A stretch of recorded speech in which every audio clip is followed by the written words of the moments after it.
Welcome to Ex Machina. Join us as we explore the mysteries of this world. Cryptids, monsters, macabre tales, and horror stories abound. Could they be true? Are monsters real?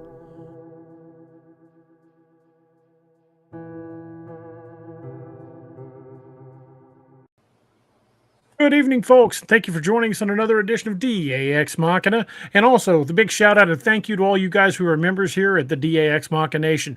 Analytics are still telling us about 35 to 40% of the people that are viewing the show are not members of the channel or not subscribed to the channel. So if y'all would, please take a second to smash that subscribe button. We would sure appreciate it. Helps the channel continue to grow and helps us get our names out there a little farther so we can share these stories with everyone. Joining me in the studio is Robbie Rip Rains.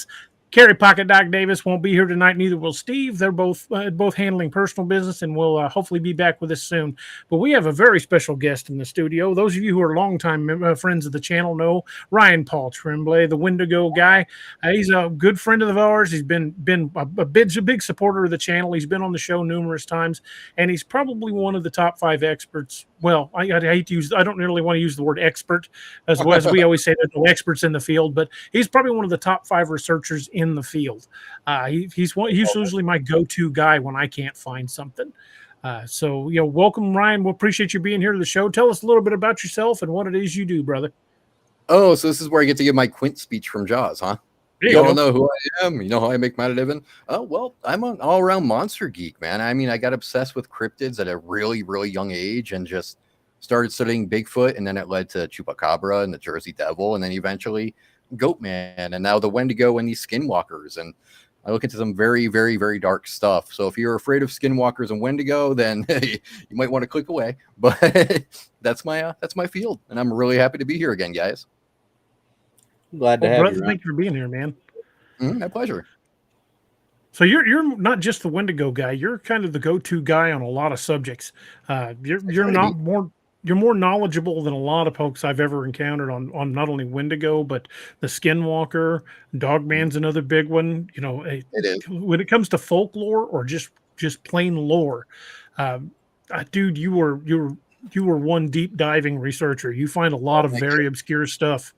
Thank you. I appreciate that, man. I try. I really do try. I mean, there's a lot of details, and I keep telling everybody that when it comes to cryptids or aliens or paranormal, the devil's in the details, okay? You have to deep dive this stuff. You have to look at historical accounts, look at maybe historical figures that might have seen these things, like Roosevelt, or even to some rumors, Lincoln. I mean, they rumor that Lincoln was a vampire hunter. Was it true? I like to think it might have been, but never know. They didn't make that stupid movie for no reason. I mean, there had to be some kind of something that made them say, you know what? I don't know. I just think it was bad fiction, personally. It could be, but you know what? Some bad fiction, though, is based on things that happened, That's so you true. have to look into this. But, every legend has some kernel of truth to it, some basis in reality. And the more we dig, the more we find that out. But then we also run up against another specter in the annals of research. It's separating actual lore from Hollywood BS. Correct. And that it can be very hard to do. It can be very, very hard for people to do. But if you know where to look and who to talk to, it's not as difficult as it seems. As much as we all love the old poem, even he who is pure in heart and says his prayers by night may become a wolf when the wolf's bane bloom and the moon is full and bright. That was made up. That was made up for the movie. Yeah. It didn't exist prior to Wolfman. Right, but it's also got its foundations in the actual European lore, though, because there's different takes on the whole werewolf mythology. Some people say that you become a werewolf during the full moon. Some people say you become a werewolf by donning the pelt made by the devil, or you can become a werewolf by drinking out of a wolf's paw. So, wearing a belt and rubbing the salve on your body. I mean, it's got some foundation. Is it 100% factual? Probably not, but it does have foundation in lore. So where do you come down? Do you think werewolves and dogmen are the same thing or just similar? Well, my theory on that's pretty complicated. I think what might have happened back in those days is the ancient Europeans, they might have glimpsed the dogmen in the woods, right? And because they were primitive, I don't mean to be insulting, but they didn't think like we do. They didn't have the science and the medicine like we do now. So when they saw the dogman, they thought instantly, oh man, that's a man that's been cursed. He's been like maybe become a beast by being bitten or somebody put this thing on him. And I think Dogmen and werewolves are actually essentially one and the same. I really do. Now, I don't mean that Dogmen that we know nowadays, change from man to beast and back again. I think that Dogman is the foundation, the origin of that werewolf lore. You know what? I'm right there solidly on the Yep. same page with We you. I age think the pretty much Dogmen the same existed thing. before, and Mhm. and the werewolf story grew trying to explain what they were. Right. Well, put yourself in their position. Like say we knew nothing about any of these cryptids, okay? Like it was all just like dark campfire stories to us. We haven't seen one, but when we see one by ourselves, our superstition is going to say there's something up with that. There's something more to it, and our superstitious minds are going to create stories. Yeah, it's And like being the a Uncanny human- Valley theory. Right, and Uncanny religion- Valley, basically, humans across the planet are all afraid of something that looks nearly human, especially in the dark. Right. And, since religion was so profound back in those days and was actually so strict, they would think, oh, the devil did this to this person, and this person becomes a beast by night or by the light of a full moon. I think Dogman is the origin of the werewolf. So I firmly believe that. And until somebody proves me agree. wrong, I'm going to think that. And one of the reasons I firmly believe that is in researching Dogmen. I mean, Mhm. look how far back, granted, the phrase Dogman didn't exist before, what was it, like 96 or something like that? Yeah. Back then people just called them a wolf man or, Yeah. or werewolf. Nobody had another name for them. Or just the But beast. or the beast. Mhm. When we look back as far back as the Roman Empire and the ancient Greeks, they called them the Cynocephali, and they are Yes. documented accounts of them doing battle with these things.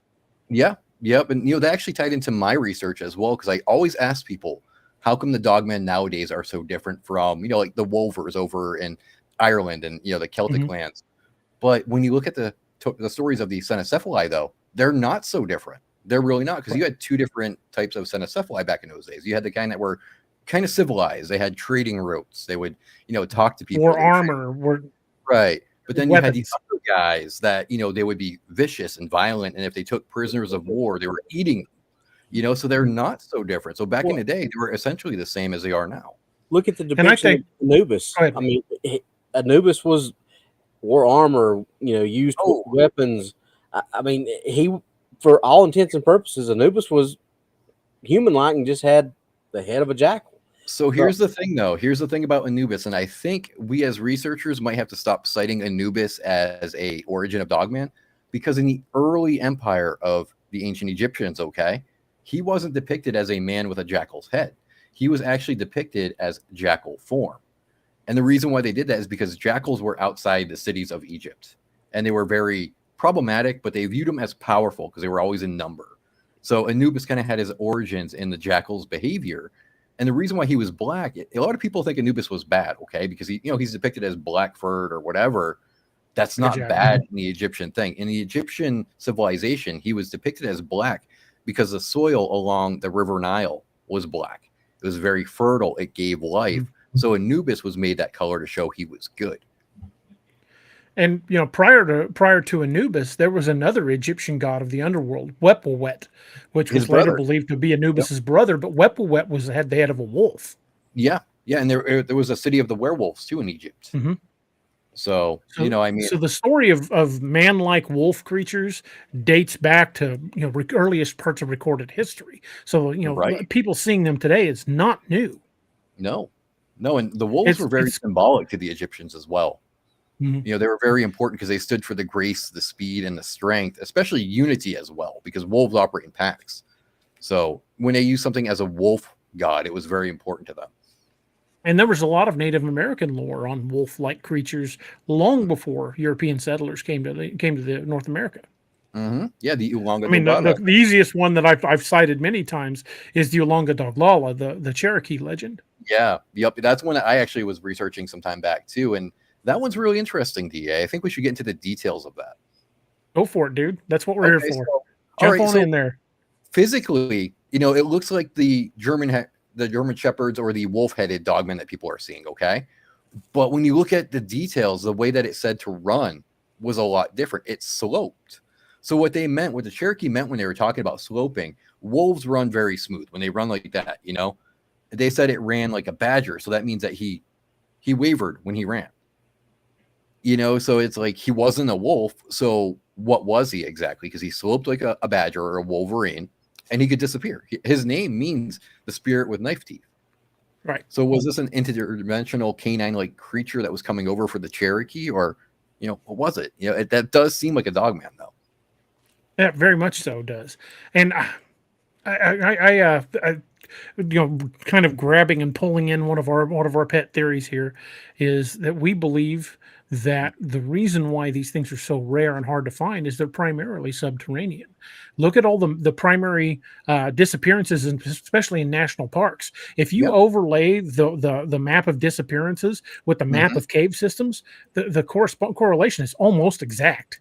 It is. And here in Arizona, when I was studying the skinwalkers and stuff like that, the Navajo people were actually telling me, be careful of any mines or any caves, not just for the skinwalkers, but there's other things in there that you don't want to run into. So that kind of gave some, some proof that, yeah, we are right on this, that there's a good idea going on with this cave system thing. Well, when I was a kid in New Mexico, I was in the Cub Scouts. I was telling you this story yesterday. One of our scoutmasters was a Navajo, and he would tell me, "You're fine up here in the mountains where we're camping, but when we get down in the valley floor, stay out of the arroyos, especially at night." And he never would elaborate why. Yeah, when they do that, there's something that's scaring them. It's not that they don't want you to know; it's that they don't want to speak of it. They don't want to give it credit because they believe if you speak of it, you're going to bring it to you. So he wouldn't mention anything like Dogman or Bigfoot because they don't want to mention that kind of stuff. Yeah, because speaking its name gives it power. Yeah. Yep. And it also alerts it that you're giving it attention. It kind of makes it go, oh, you want my attention, do you? So it's going to seek you out. Yeah, that's why, like you mentioned, the skinwalker, they won't even say that word. No, they will They're not. hesitant to even say the Navajo word for it, which is, if I'm sorry if my pronunciation's bad, Yinatalushi. You can say it that way, or you can say Yanagroshi. They're both NA terms for it, but don't ever say that around Navajo people because you will get very, very dirty looks. Trust me. I've got a good friend who's Navajo, and I would start to say it. He'd go, "Shh, don't say that." I know what you mean, but don't say it. I got punched in the chest by one of my Navajo friends when I went to go start saying. He said, "Boom!" He's like, "No, don't you dare finish that word right." And I'm like, "Okay." It's like saying Rougarou around some of my Cajun relatives. There's the Rougarou as well. That's another prime example. An upright. Tell you what, Robbie, you're lucky my dad's not alive, man. When we used to talk about the Rougarou, oh my God, he got so serious when we were talking about it. That's how I knew my dad was telling the truth. Some of my relatives are like okay with it. They don't care. But some of them were very, very steep. Oh yeah, tradition, and my dad was. You can't even kid about it. I mean, you start like you just said. Shut up! Don't say that. No, he would get like strict. He would be very strict about it, Robbie. Like if I asked about the Rougarou and if I made a joke about it, he would tell me, "Don't you joke about that. The Rougarou is no joke. Okay, it's in your blood, so you need to be careful about disrespecting the Rougarou." So I grew up knowing, don't make fun of the Rougarou, don't joke about it, don't insult it. You have to respect it for what it is. Yep. Well, when we start talking about historically, I mean, a creature like this is in so many different people's lores. People that had no contact. And for example, we did a show on the Piri Rice map, the map of Antarctica without ice on it. In the margins of the map are Bigfoot and Dogman-like creatures. Wow. Yeah, definitely. I mean, when there's so many cultures that are explaining something that's so similar, you can't turn a blind eye. I think if you turn that blind eye and you ignore it, you're a fool. You're stupid.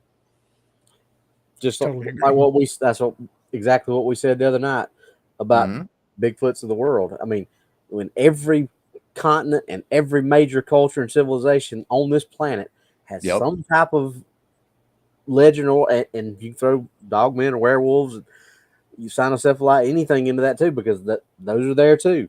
Yeah, absolutely. It's the bane of stupidity to say no, these things can't exist or never did exist or haven't. It's just you have to just step back and reevaluate your line of reasoning if you think that. Yep, you do. Everybody in the world is in on this hoax.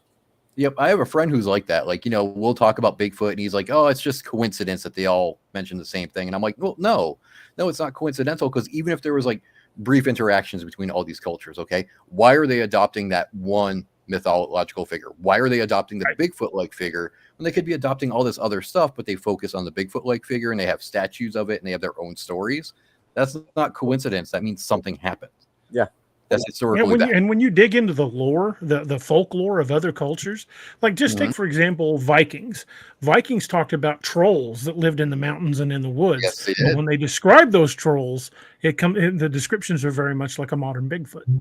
Yes, they are. Yeah, exactly. It's like the Micmac when they're talking about the Gugao, the basket ogress. Okay, she's supposed to be an ogress, but are they talking about a possible Bigfoot in a way or what? I mean, you do have to look at all the details of this. You have to read the mythology. You have to talk to the people, get all those little details that you're not going to get off of Google. You know, it's essential that you do that kind of stuff. Well, absolutely. And it's like we said, you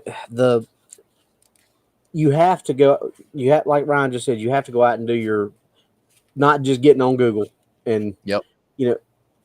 Nobody goes to the library anymore and looks at those little things that you can check out.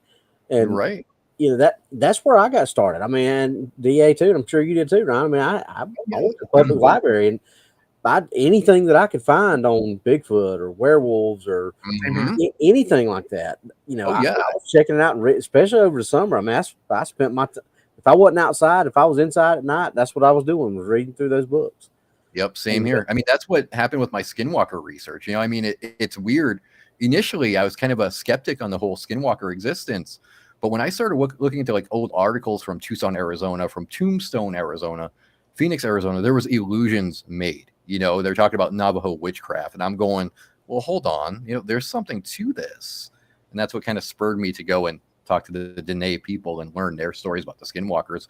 And needless to say, it changed my view on it. You know, I'm convinced skinwalkers are out there. If somebody says they're not, I'm going to laugh at them and like, yeah, you're wrong, but okay.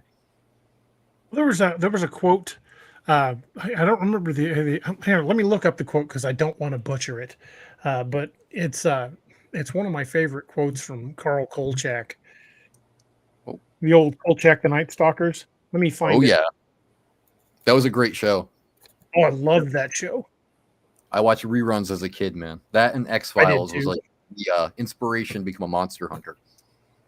The quote says, "Judge for yourself its believability, and then try to tell yourself, wherever you may be, it couldn't happen here." Right. Exactly. And that's, you know, that's what happens too, is like, you know, I think people want that comfort when they hear stories of like, you know, Bigfoot or Dogman or, you know, anything that's different to them. They want to deny its existence because they don't want it to happen to them. And that's kind of a big problem here. It's like, you know, but you're denying that these things are real. And by doing that, you're putting yourself in danger. Okay. If you acknowledge they're real, you're going to look into their habits and look into where they've been seen.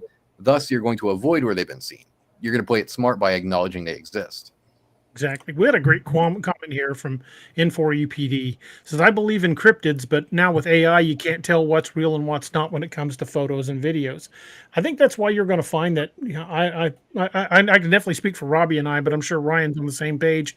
We're very skeptical when it comes to dealing with any photographic or video evidence until it's been vetted. Yep. AI has really crept into the field. A lot of people are presenting AI images as real things. And then you've got the whole myriad of red circle bullshitography. And that's what it is. It's just bullshit and with a red circle on it. I could go out right now and take a picture at my back fence and it's just a bush with a house behind it. And if I zoom in on the bush and don't zoom in on the house and throw a couple red circles on there, it's gonna be 25 people swear they see 25 Bigfoot in that photo. That's true. So unless it's, you know, crystal clear, I'm not going to believe the photo, and even then I'm going to question it. I just want to say how much that drives me nuts too. I'm sure you've seen it, DA, you've seen it, Robbie, all these people over in groups taking all these pictures of bushes and whatnot, and people are like, oh, that's so great. So they encourage them to do this. And it does more damage to the field than it helps. Yeah. And then when you vocalize that, though, when you tell these people, hey, you're not helping the field, you're harming it, they go off on you, man. There's a witch hunt in your name all of a sudden. Oh, absolutely. And that's exactly what has gotten some of the stuff that we've talked about earlier started, is because people can't take that criticism of, I don't see what's in your picture. And that's okay. Well, there's nothing. If DA said it 1,000 times, I've said it too. If I take a picture and I show it to Ryan and Ryan says, I don't see it, why should I get mad at him for not seeing? Right. It's the same with our Joe Bolt footage that we took. If you don't see anything in the footage, that's fine. I mean, Well, I know sometimes- something's there. MK Davis said something's there.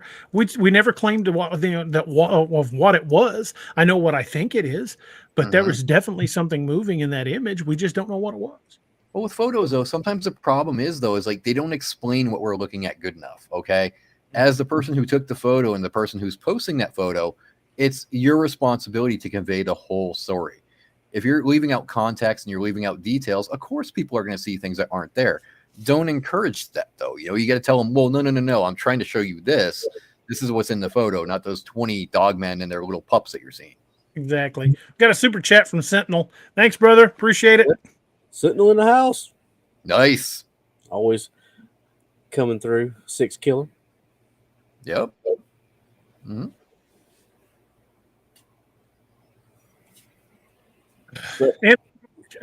And to kind of jump back on that, I hate to beat a dead horse, but like I said, stuff like that does more harm to the field than it does good.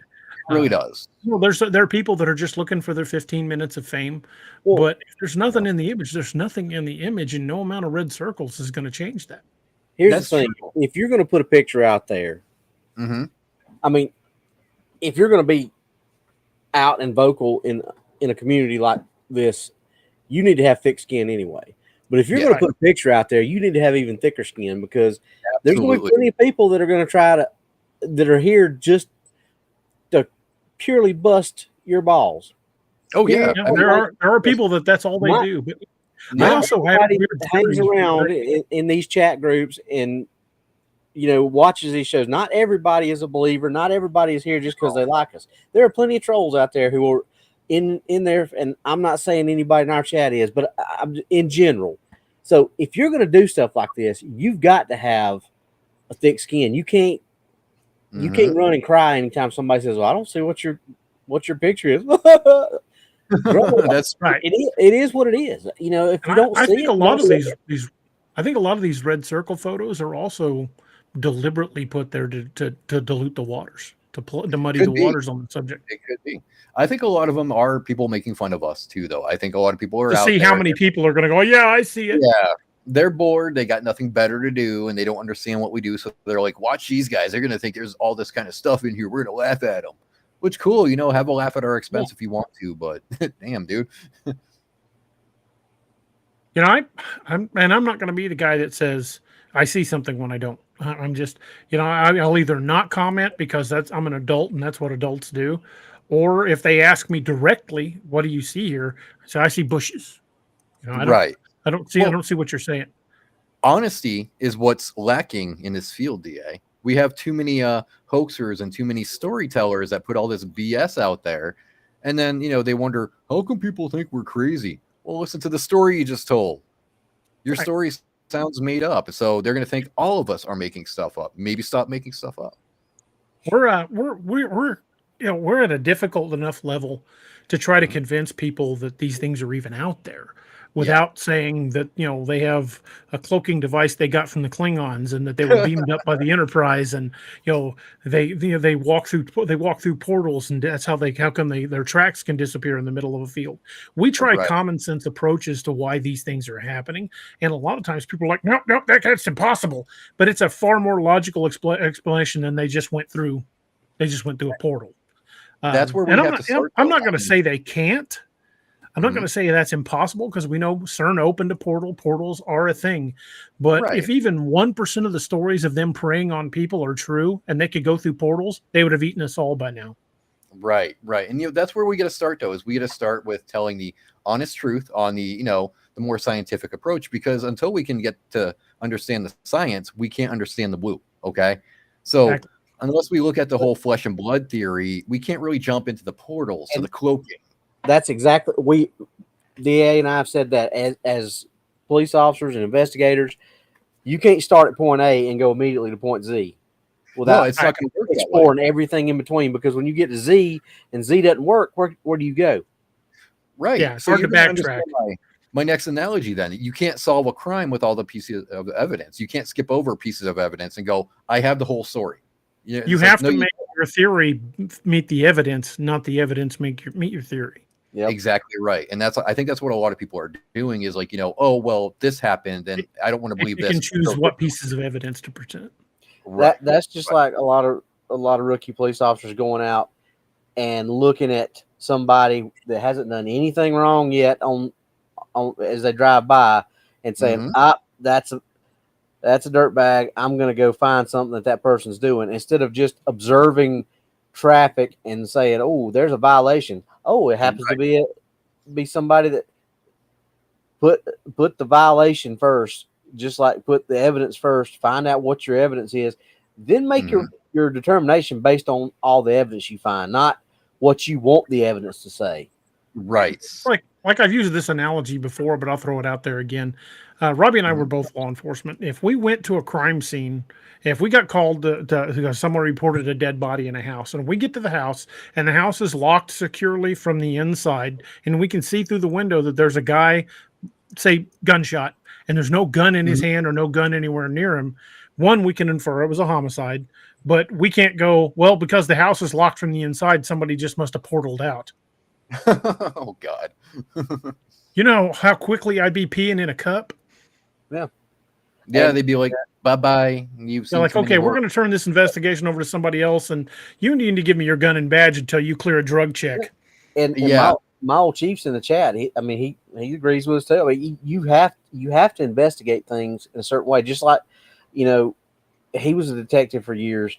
You don't go into something and say, well, I think I want so and so to be be the one that gets charged for this. So I'm gonna investigate it to where he's the one that committed the crime. I think I want Bigfoot to be able to use portals, so I'm just gonna look at this A, B, and Z and say, yep, that's what it is. You can't do it that. You have to be. That's the whole part of investigating, and scientific investigation is being objective. Yep. And you have and to go it's learning to disprove your theories too. You have to go where the evidence takes you, even if that evidence takes you in a spot or a place where you don't want to go or you don't like. That's where the evidence goes. Yeah, you have to learn to say, okay, I was wrong. I mean, even as a researcher myself, there's times that I've had to go, well, I was wrong about that. Time to go back to the drawing board, formulate a new theory. It doesn't hurt my feelings if I'm wrong. That just means that I have to grow more. I have to learn more. Doesn't mean that I'm stupid or anything. So people need to accept you can be wrong and still be good at what you do. Right. Robbie and I have our theories have evolved over even the last couple of years. I mean, as we learn new things and we've discovered new habitat and things, and new reports have come in, we've had to amend our theories on certain things because it didn't make sense in, with the new information coming to light. House hit the nail on the head. People are spoiled and want things handed to them on a silver platter. Exactly. 100%. Absolutely right, Greg. They want. This is what I want. This is what I want them to be. This is what that should be, and this is it. It doesn't work that way. And I got some dude mad at me because he wanted me to prove that the Wendigo was real, and I was like, "Hold up! I never set out to prove that the Wendigo was real. Right? I'm trying to educate you guys just so you can avoid those situations that bring on the Wendigo. I'm not trying to prove that it's real. I'm not looking to capture one in the cage. I'm not trying to photograph one. I'm trying to relay the story so you guys know what to do and what not to do." That's the same with us. We're not out looking to prove or disprove the story. We go out, and when we go out in the field, we're looking to gather as much information as we can. We share what we learn. And we don't hold anything back. If something turns out to be fake, like in the case when we got that skull, when we thought it might be a Gugway skull, and it turned out it was a pit bull. We came out the very show and said, turns out this was a pit bull. We're not going to present evidence and then claim it as real when we know it's not. And I've said that time and time again. We did not have to come back and tell anybody. And this is not to toot our own horns, but this is just so everybody knows that we're practicing what we preach. 100% transparency. Right. We could, and every skull that people were saying it was, I didn't really do much talking in the show that night because I was Googling all kinds of skulls. Every skull I would see somebody, I would Google it, send a picture to DA, and we would put it up so we could compare it, and we would compare and contrast all it. But we never had to come back and say, this is what it was. We could have just I said, we had to Doug Highcheck, and Doug is the one that told me what it was. Well, once we figured out, once Doug said, "Yeah, I would love to have that be an actual piece of evidence, but that's just a dog skull." We were like, he said specifically a pit bull with bad teeth, and we were like, "Oh, okay." There you go. So we immediately went out and said, "Okay, trying to be honest." You're right." Miss Lene's got a spot on point. She says, "What torques my jaw are the ones who will try to assassinate your character when you don't agree with them." I totally understand that. Oh, I'm gonna stretch again, Ryan. Yeah, gonna stretch. Oh, nobody heard that though. Nope. Exactly. Mrs. Moon says, "Ryan, have you seen a Wendigo?" No, I haven't, and I do not want to see one either. When you've done as much research as I have into the Wendigo, it's the last thing you want to see, honestly, because I don't even know what I would do. I have no idea what I would do if I saw a Wendigo, man. I'd be like, okay, do I have a heart attack, or are you going to kill me first? What's up? How do you want to do this? The easy way or the hard way? Of all the creatures out there, the Wendigo is like the one I would least like to meet. And at the same time, though, I don't really count Wendigo as a cryptid. I think it's more supernatural. Oh, I'm so glad you said that, because I actually will say it is not a cryptid. And neither are the Yanagroshi, the skinwalkers, because a cryptid, by definition, is an animal who's rumored to exist, but we can't prove that they're out there. Wendigo isn't animal-like at all. Neither are the Yanagroshi, the skinwalkers. They start as human beings, so they don't fall into the cryptid category in the slightest degree at all. Yeah, I think especially since the fact that in pretty much every version of the Wendigo legend, they once were human. Yeah, and that right there disqualifies them from being a cryptid.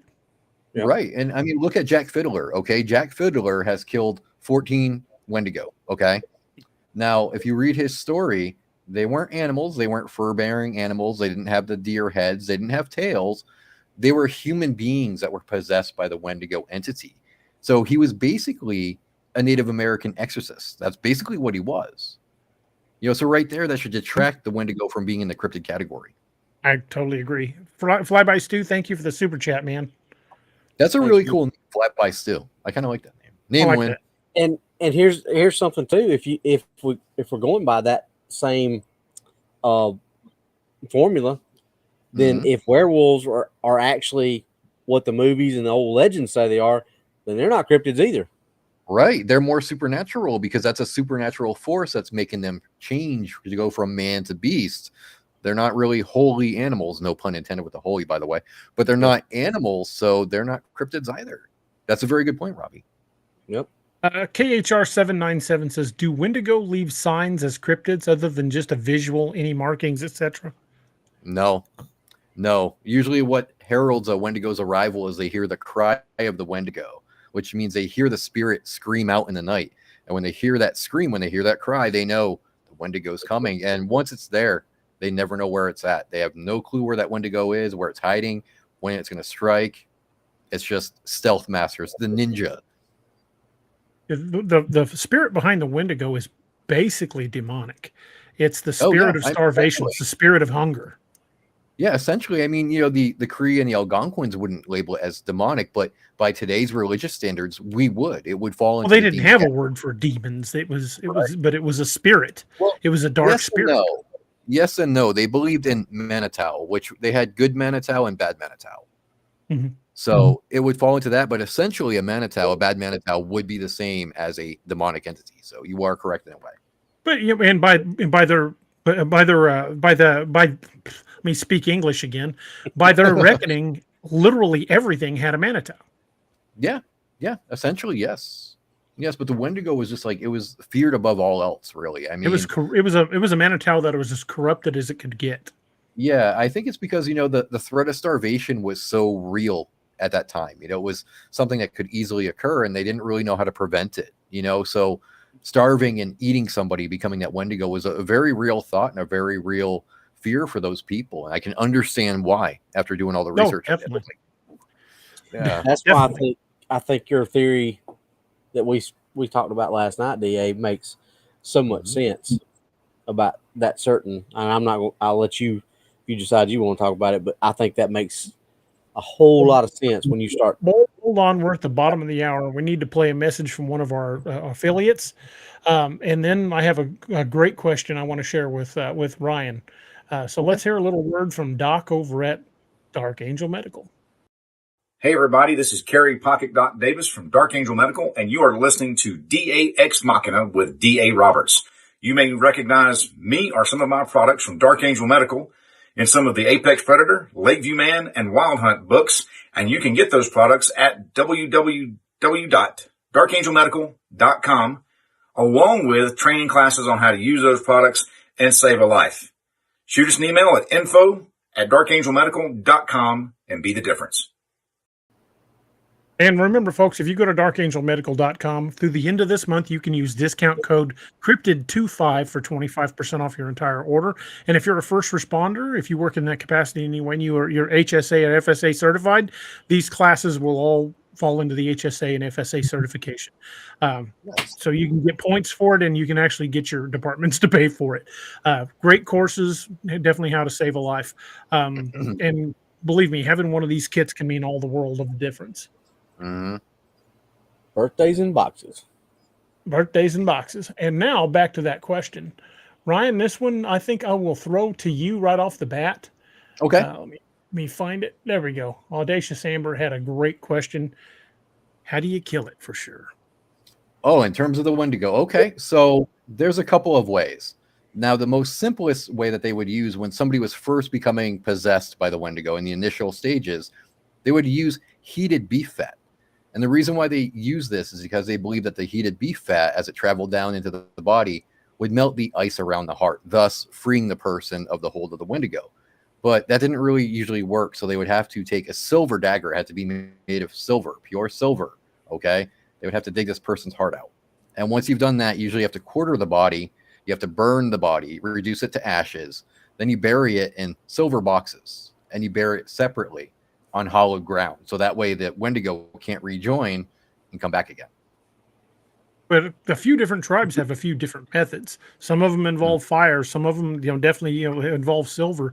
Well, the fire it's an analogy kind of thing, because they believe that the fire actually melts the ice of the heart, and that actually stems more from the Wachuge mythology. Because the Wachuge, it's similar to a Wendigo. It's somebody that was doing something heinous, like he allowed somebody else to starve. It's not him turning into a cannibal.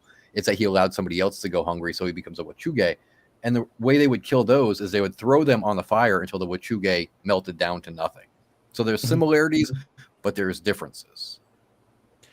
But, should you find yourself in an area where there's Wendigo sign, I wouldn't recommend trying to kill one. I would recommending, as Doc would say, unassing the AO in quick order. Right. Get some blessings if you can while you're out there, man. But leave that crap to the professionals. Yeah, it's too powerful. Wendigo. Yep. Wendigo. Not to go. Yep. Poor Wendigo, I would contact a local tribe and tell them what you encountered, and hopefully, the local shaman would know somebody, and they would band together and deal with it. But you as an individual, me as an individual, I wouldn't even try it. Yep. And Jack Fiddler, when he was going around doing these exorcisms, he would use violence. He would actually beat the holy snot out of the poor people that were possessed. And, that would kill the people. So he wasn't even stopping the Wendigo. He was just killing the human body, so it's just like. And then it would jump to someone else. Right. It does serve logic that, once you kill that human host, isn't it going to go and find somebody else to possess? Okay. So y'all remember that old movie with Denzel Washington? I think I know the one you're talking about. He's hunting the serial killer that's jumping from body to body. Yeah. And he kept singing the Rolling Stones song, Time Is On My Side. And how he ended up killing it was out in the middle of nowhere, and he smoked the cigarette laced. Once it got him, he smoked the cigarette laced with poison. Yep. You think that movie was kind of based on maybe some of the Wendigo I think folklore? It could be. I think on the spiritual side it might be. With the whole killing it the way he did in that movie, I think that they took some inspirations from the Algonquins. Yeah. Yeah, I could see that. Yeah. It was a good movie, but that when you started talking about that, I was like, Well, it's kind of cool to see how the Wendigo has leaked into our own culture. Like the English culture, it's seeped into that, and we see it in different things. Hannibal Lecter, in the show, the TV show, he becomes a Wendigo. You know, so it's really seeped into our own culture. That's how strongly believed this whole thing is. Well, and in that show that used to be on Sleepy Hollow, which was really good. Yes, that was there was a whole story arc involving a Wendigo. Yeah, and then Supernatural had it too. So did Charmed, and I don't think Buffy the Vampire Slayer ever had a Wendigo. The Wendigo they depicted on Sleepy Hollow was one of the creepiest looking versions of a Wendigo I think I've ever seen. The Teen Wolf TV show, they did Wendigo. They did all kinds. They did Hellhound, Wendigo, all kinds of stuff. But their Wendigo was pretty scary too.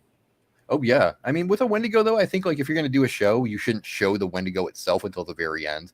There should always be that looming threat that the Wendigo is somewhere. You don't know who it is, who it possessed, and then last minute it shows up and it's like, oh, that's who it is. Okay. That's why I think the old Kolchak the Night Stalker would have been the perfect vehicle for a Wendigo story, because they were 1972, 1974 technology. They were the kings of doing less with more. I'm doing more with less. You like in one of my favorite episodes of Kolchak the Night Stalker was the Spanish Moss murders, where Parmafe is killing people. You don't even get much more than a glimpse of the thing until the end of the show.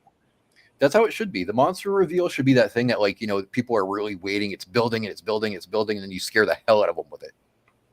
Yeah, that episode gave me nightmares as a kid. Oh, I love that show. I used to watch reruns as a kid, and some of them gave me nightmares. So I'd be locking the door, like, okay, I shouldn't have watched that one while I was by myself. That was a mistake. Patricia, how Asheville? I'm about hour and a half, 2 hours, something like that, ish. Oh, Brian Barber knows what's up. Yes, Wolverine did fight a Wendigo in Incredible Hulk 181. That was Wolverine's first appearance. That was a good comic too. Actually, you know, the Marvel Wendigo, it's underrated. It's very much underrated. If you ever read the origin of the original Wendigo in Marvel Comics, he was a cryptozoologist, okay, who went out with a team to try to find Bigfoot and whatnot, and they started falling prey to starvation, and he ate his team, and that's how he became the Wendigo. After I read that origin story, I was like, wow, how's that for a bad sign? No kidding. Yeah. You know, there have been recent Wendigo sightings in lower 48 states. Yeah. Yep. There was one not long ago up on Pikes Peak. In fact, Doc, if he was here, he could tell you more about it. But there was a Girl Scout camp north of where he lives in Colorado, up in the mountains, that was closed because of Wendigo sightings in the area. They started telling the girls not to leave their cabins at night, and the things started coming into the camp, and they packed up, shut that camp down. See, I don't want to see one, man. Like, I want to, but I don't. I don't know if that makes sense, but I think I want to see one. I'm the other end of that moron spectrum. If I ever get out Doc's way, I want him to take me up there. You know what? Fine. Take a picture for me. That way you can send it to me. I'll be like, oh, cool. Wendigo are real. Never going outside again. I'll make sure my camera is uploaded to the cloud. So, you know, if I drop, at least you'll get the cloud image. I don't know. I think that would scar me, though, DA. I think I'd see a real Wendigo and be like, oh, never going outside ever again. Yep, I will never experience the day life or the night life. Thank you very much. Well, you know, there's a similarity between and I don't know how we got off on Wendigo instead of Dogman, but there's a similarity between Wendigo and Skinwalkers, that they can call your name. Mimic voices. The Wendigo have been reported, especially in some of the Canadian provinces and remote areas, of calling people's names in the voice of someone that they trust. Yep, that's true. I mean, I had that to lure them away from the fire. So, yeah, I had that with the Skinwalker when I was doing my Skinwalker investigation. I foolishly went out by myself, out on this stretch of land where nobody's around. There's no houses, nothing. As I'm walking around, I suddenly hear a female voice calling my name, Ryan. So when I heard that, I was like, oh, it is time to go. I've never heard my name called in the woods, but there's been a couple of times I've been out someplace checking things out by myself that I've heard a very distinct voice go, hey. And I would start looking around, know the area where it came from, and be like, yeah, I don't think I'm going over there. I think I'm getting my ass back in the car. Let's focus on that for a minute, because I mean, when you hear a voice out in the dark, when you're by yourself, or even with a small group of people, that is one of the most terrifying things you can hear. It's like hearing kids laughing in the nighttime by yourself. You're just like, what the hell? You don't want to hear that. Yeah. I've heard what we thought was a crying woman out in the woods. Oh, and I've heard yeah, mountain lions many times, and this was not a mountain lion. It sounded like a woman weeping. yeah, mountain lions have a very distinct cry, and once you've heard one mountain lion, you kind of go, "Oh, that's just a mountain lion or whatever." Yeah. When you hear something like a woman crying, man, geez, no, thank you.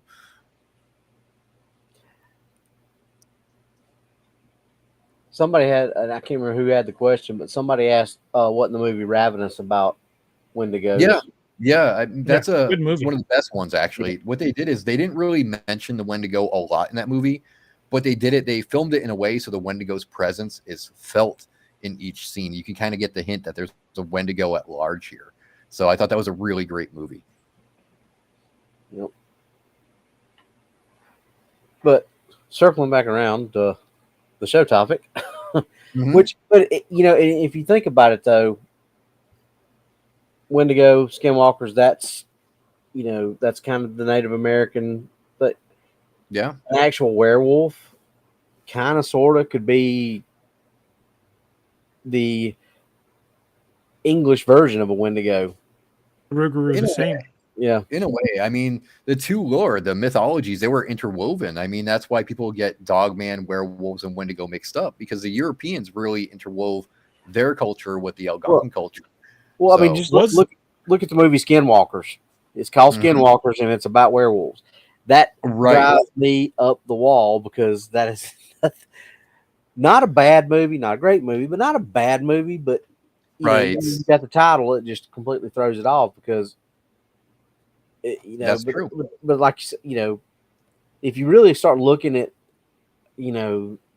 what, especially when you talk about some of the ways that you are turned into werewolf, like you were talking about earlier, that you have to when you talk about the skinwalkers, you have to do certain things willingly to be a skinwalker. Well, in some of the legends, you have to willingly do some things to become a werewolf. It's not necessarily always that the poor person was cursed and bit by a werewolf.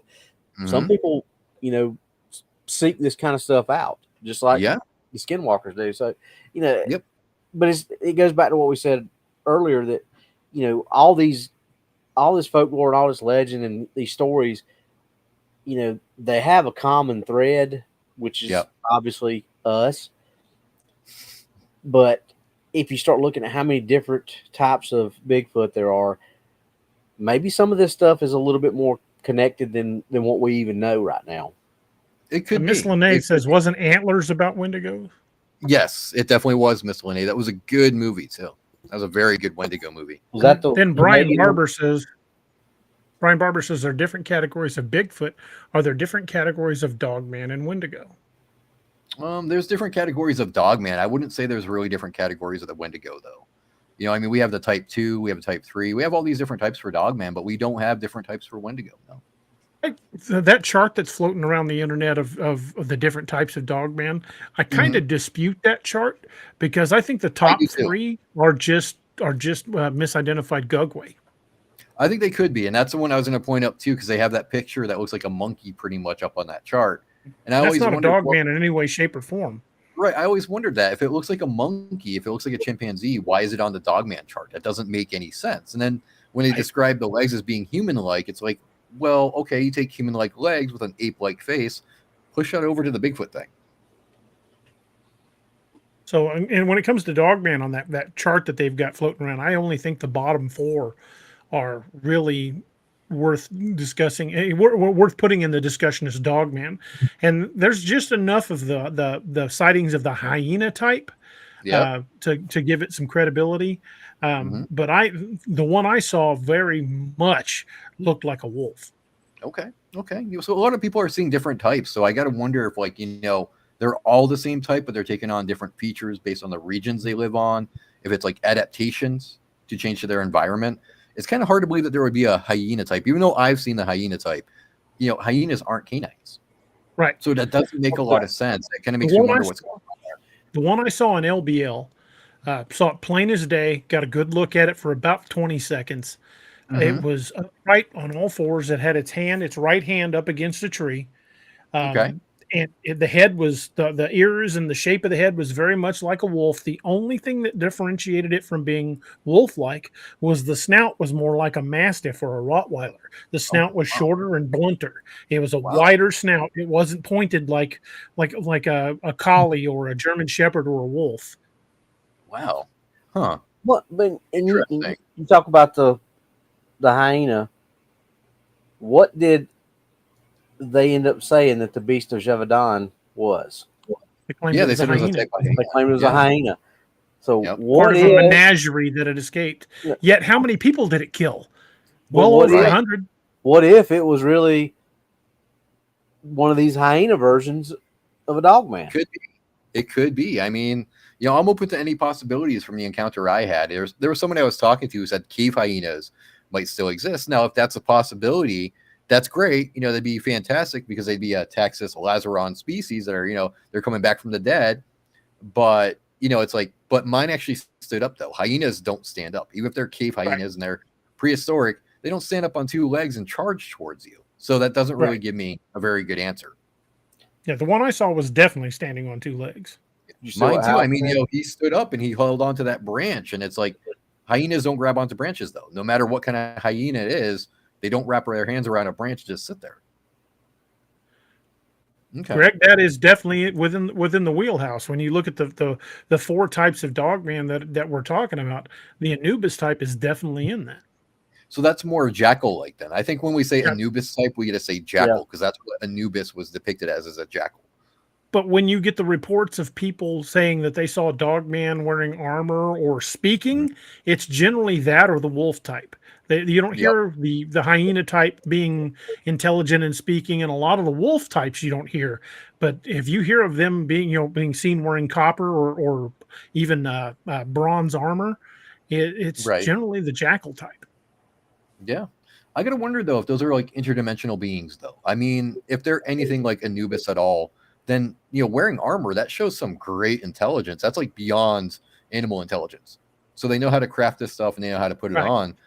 I gotta wonder if there's some kind of interdimensional thing going on, if it's like a thought form, I think we can explain them without necessarily going extra dimensional. And I'm not like disputing you or arguing you. We're arguing with you. We've both got our opinions. I think they have a subterranean civilization. That's because most of the times they get the sightings of the ones wearing armor, it's generally in or around a large cave.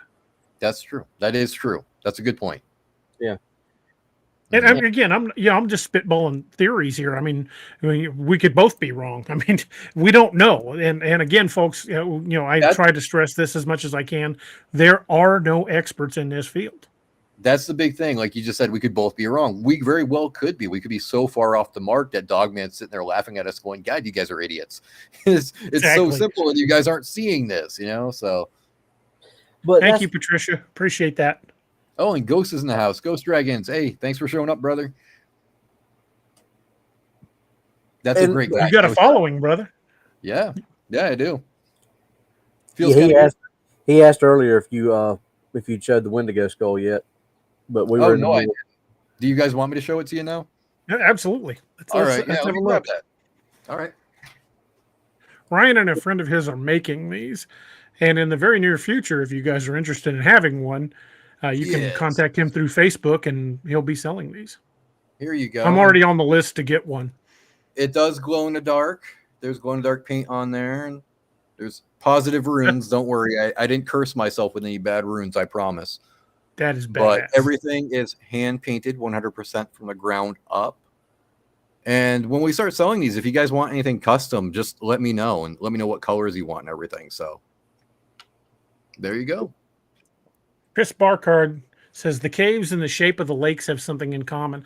I think you're right. We're seeing a lot of activity, especially dogman activity, around man-made lakes where they have all these little finger inlets in the lakes.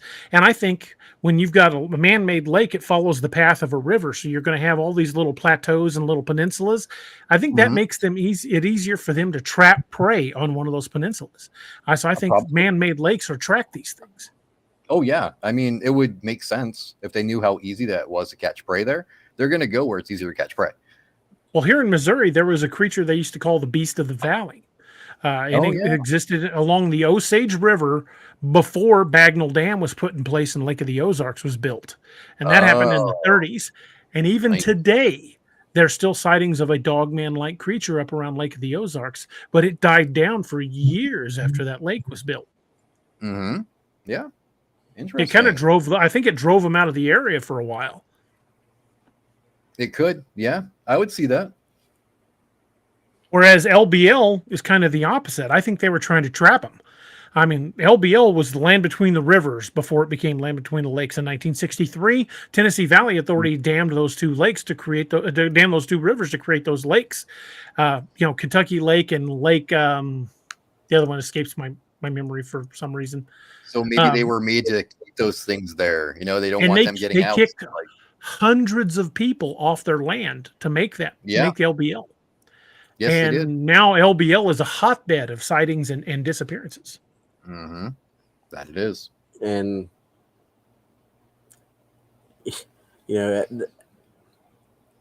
just I told you when I came to meet you or meet up with you in Missouri, I told you, and I wasn't even expecting I was going to drive by. Blue-eyed. I didn't even know I was going to drive by LBL, and I drove by that place, and I was just like, "Oh my God, this is the weirdest feeling place I've ever seen in my life." Mm-hmm.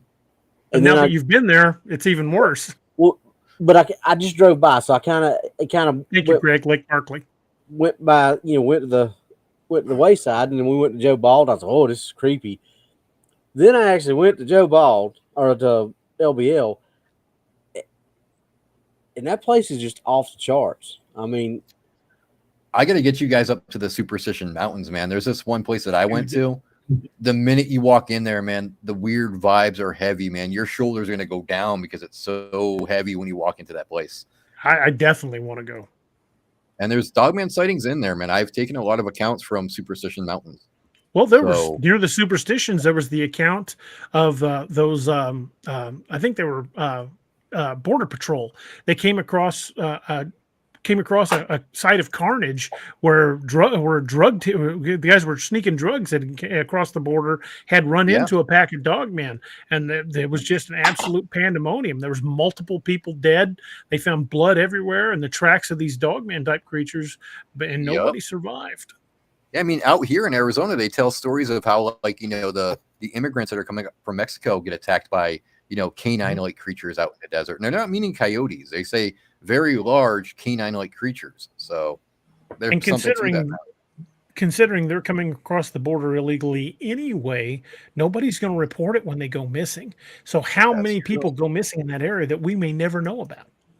That's true. It's not just the missing 411. How many homeless or illegal border crossings have gone missing? Yeah. And we just will never know.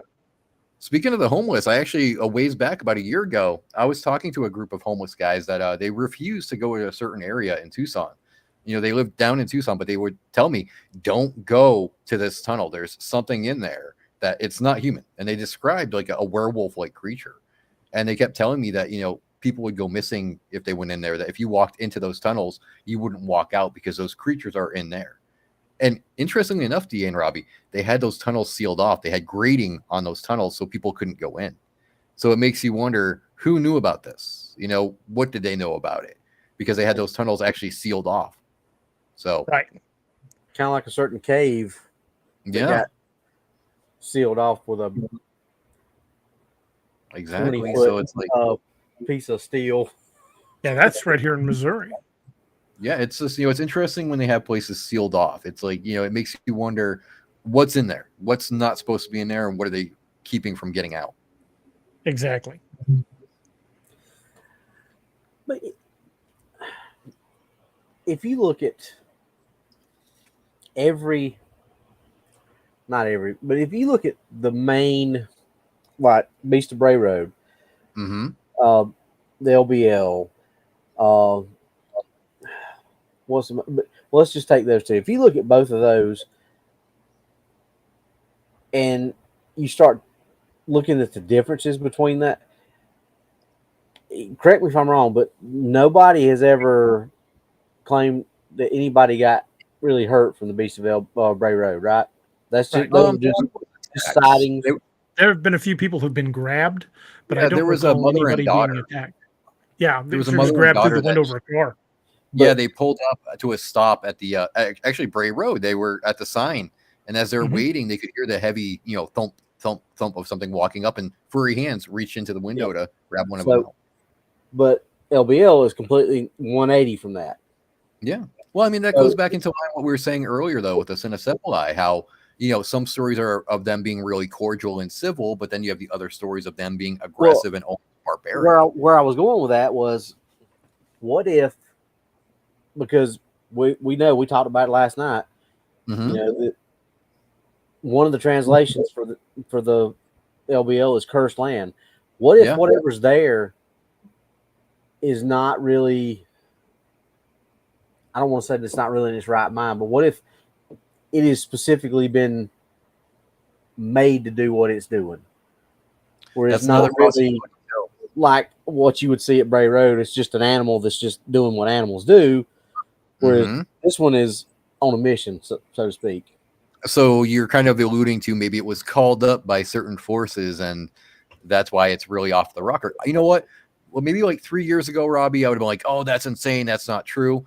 But given my work into the Wendigo and the Skinwalkers, I would actually say that's a possibility. Okay. I mean, curses, especially from medicine men, are extremely powerful. When they curse the land, they can change that energy so much that who knows what they can bring up. So is a curse possible? It absolutely is. It 100% is. Yeah. If you look at the big differences, I mean, the Beast of Bray Road acts like an animal. Yeah. Skittish. You have certain encounters. It may have gone after a few people here and there, but for the most part, most of the encounters you listen there, it's way off the road, or it's on the side of the road eating, roadkill. And I think there was even that conservation officer that was tagging deer that were roadkill. It was driving off, and it ran up behind his truck and grabbed the deer. Bring that one up, yeah. But it was going after what it would normally feed on. It wasn't really going after the humans. In LBL, these things are, for lack of a better, all intents and purposes, they're going after the humans specifically. And something else to look at too are the depictions, how it was described. Because if you look at the Beast of Bray Road, it wasn't a huge creature. Okay, I mean, on average, the largest it got was about 6 feet. Okay. You hear stories from the LBL, those dogmen are always like, 7, 8, 9 feet. So how come there's such a huge gap in the height? Why is it Beast of Bray Road so itty bitty compared to these guys? Is it because the LBL boys are something else, or, I mean, or who knows? A different type. It could be. I mean, like I said, just spitballing theories out there. I mean, that just kind of. That's what you have to do, though, Robbie. We're doing what we should be doing as researchers, is spitballing theories and talking it out. Well, you look at the cattle mutilations, like the one that happened out in Colorado, Meeker, Colorado. Some of those cattle were killed and not fed on, but yet they found large canine tracks around them that matched no wolf pack anywhere recorded in that area. Mm-hmm. Well, it was just being a jerk, I guess. It just felt like killing that night. Who knows? But it sounds more like a dogman than a wolf attack, because wolves don't kill and just leave it. That's true. That's very true. I mean, felines will do that. Canines won't. But these were definitely canine tracks. And when they tested the wounds and tested the saliva, they said it came back to an unknown canine species. In this modern day of DNA, when we've cataloged animals across the planet, what is the likelihood of us getting an unknown canine species? I mean, you can send a DNA swab of your dog to the lab, and they can tell you your dog is 38% this, 48% that. They can tell you down to the percentage point what species of canine this dog is, yet they couldn't identify what killed the livestock in Meeker, Colorado. Well, see, I don't need a DNA swap for my dog. I know he's a butthead. He's right there. That's all I need to know. He's a lazy butthead. He's right there sleeping. Yeah, Harley's just pure butthead. Exactly. Yeah, he's just a house hippo couch potato. Yep. We ain't even gonna go into Bucky and Cap.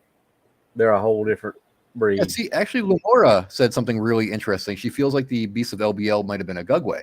Okay, now that's something that way back in the day, I don't know if you guys remember this, But in the early days of the YouTube shows where people were talking about cryptids on YouTube, the LBL was always portrayed as a Bigfoot type story. And a lot of people started kind of comparing Bigfoot and Gugwe to the story rather than Dogman. So I'm curious as to where did the change take place? So, like, at what timeline did we jump from Gugwe to Dogman? Maybe as more sightings reports came forward, but I can tell you for a fact what I saw was more wolf-like than Bigfoot-like. Okay. What I saw was definitely like a bipedal canine of some kind. Here's my question though, too. Also, the little girl from LBL, she was found up in a tree. Yeah. Okay. That's canine behavior. Well, not really. No, that's more primate kind of thing. It's something like a Bigfoot would do, because canines wouldn't have an easy time climbing up high. Actually, a canine with hands would. Actually, as far as known animals, that's more feline behavior than it is anything else. Cougars do that. Do it all the time. Cougars do that. Leopards do it. Jaguars do it. Yep. A lot of big cat species will carry their prey up in the trees. So if you're looking at real world animal behavior, that's more feline than it is anything else. Yes, I've seen mountain lions kill up trees too. So, and there again, that kind of brings that, or begs that question of, this thing acts like a different critter altogether. Right. AC Calloway says a wolf pack will kill just for the sake of killing. That's rare that happens. I don't generally hear about wolves killing and leaving a kill. Granted, I'm no wolf expert. I don't claim to be, but just pretty much every wolf encounter I've had, that when farmers were saying we believe this was wolves, the corpse was fed upon generally on the spot or dragged a short distance away.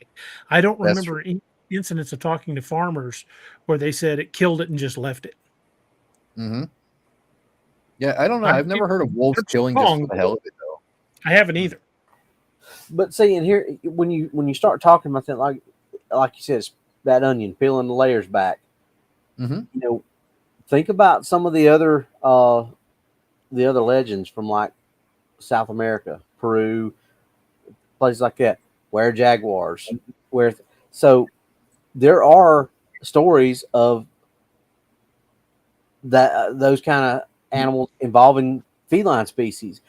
What if it's something we don't even, that we haven't even thought of or talked about, because everybody said, everybody's saying, what if it's something like that we just.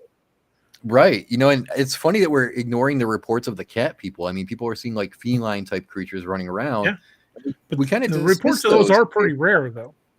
Yeah, but people dismiss them, though. Like, a lot of researchers will be like, oh, it's not Dogman or Bigfoot, so we're away with you. I think we need to start looking into those too.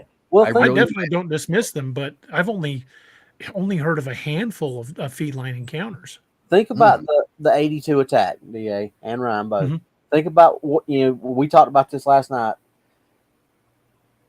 Think about how aggressive and how vicious it was. Right. Now think about lions and tigers and most big cat attacks. They're vicious. They are.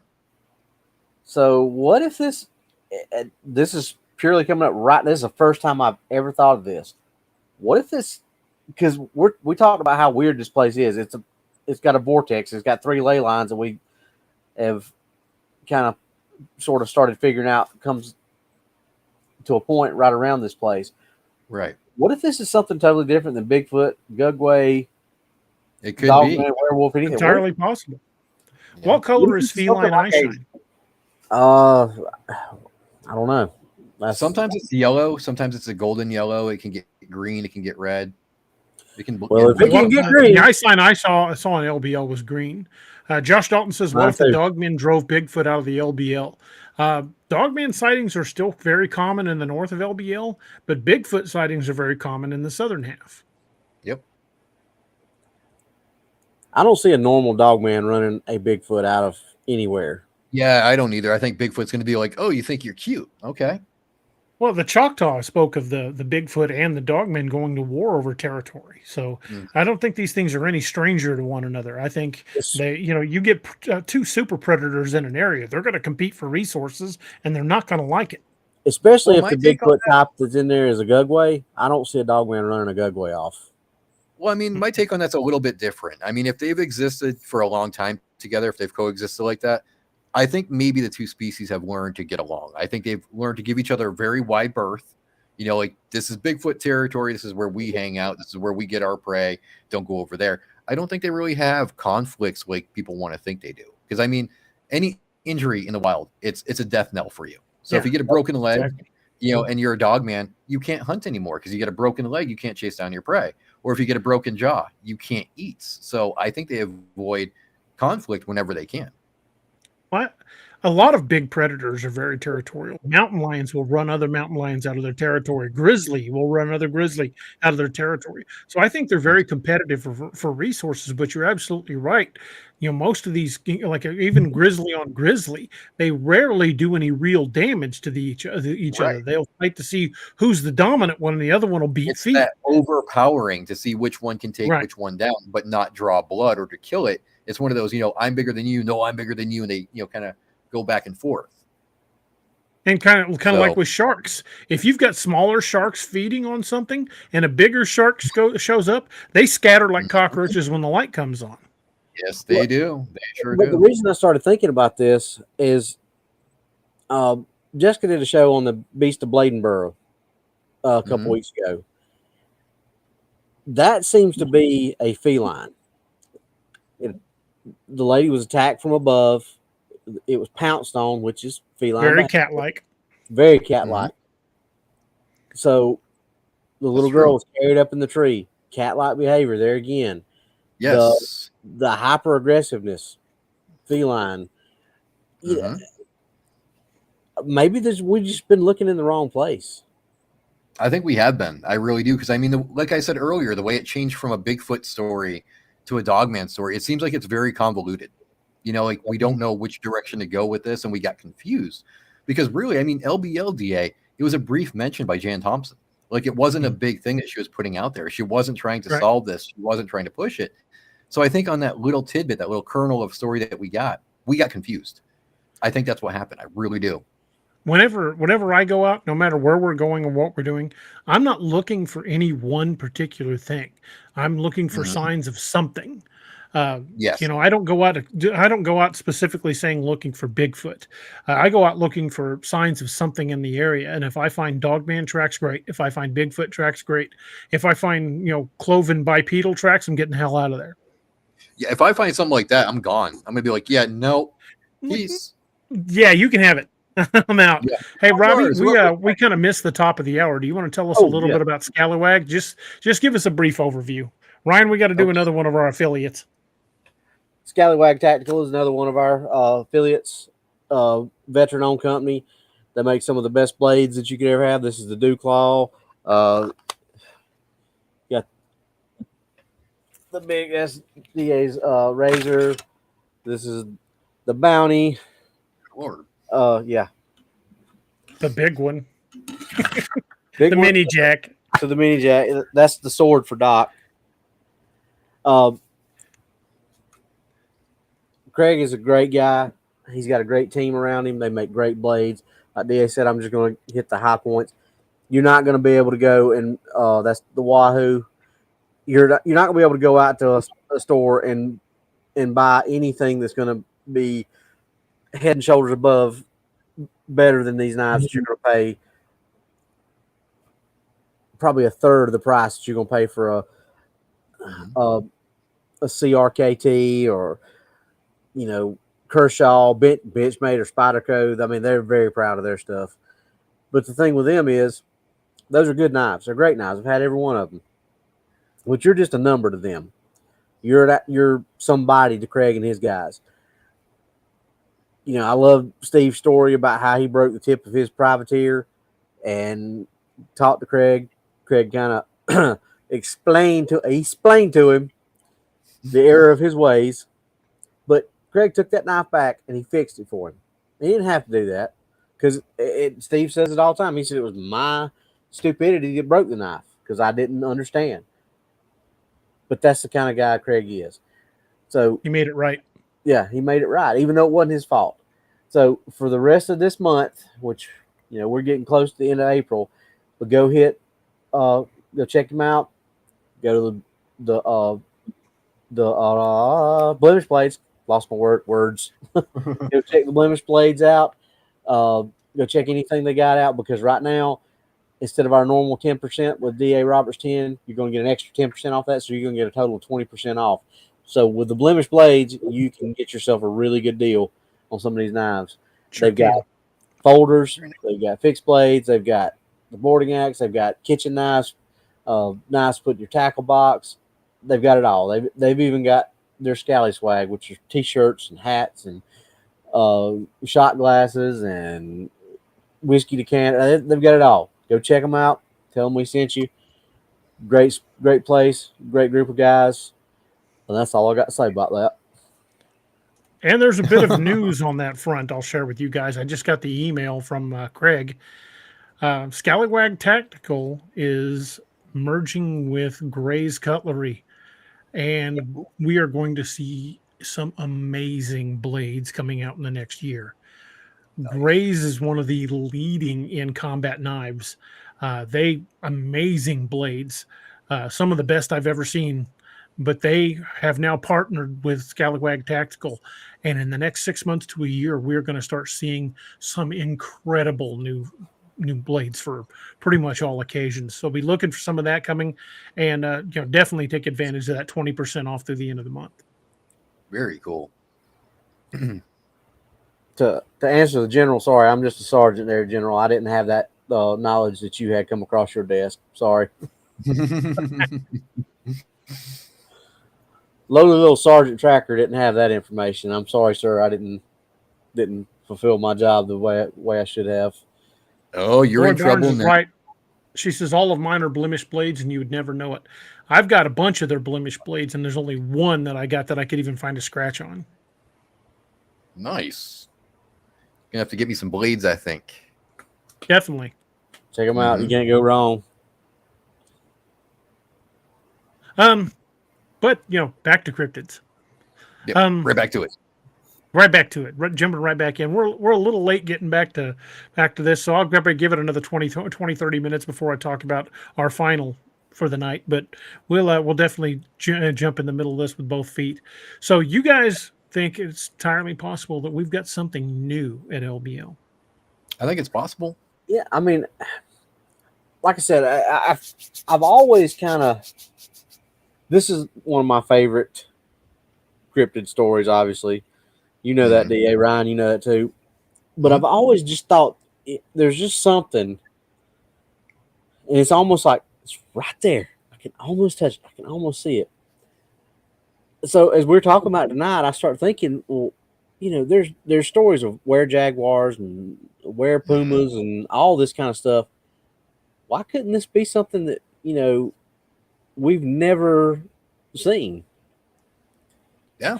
General. Just because there's something like that there doesn't forego the possibility of Dogman and Bigfoot.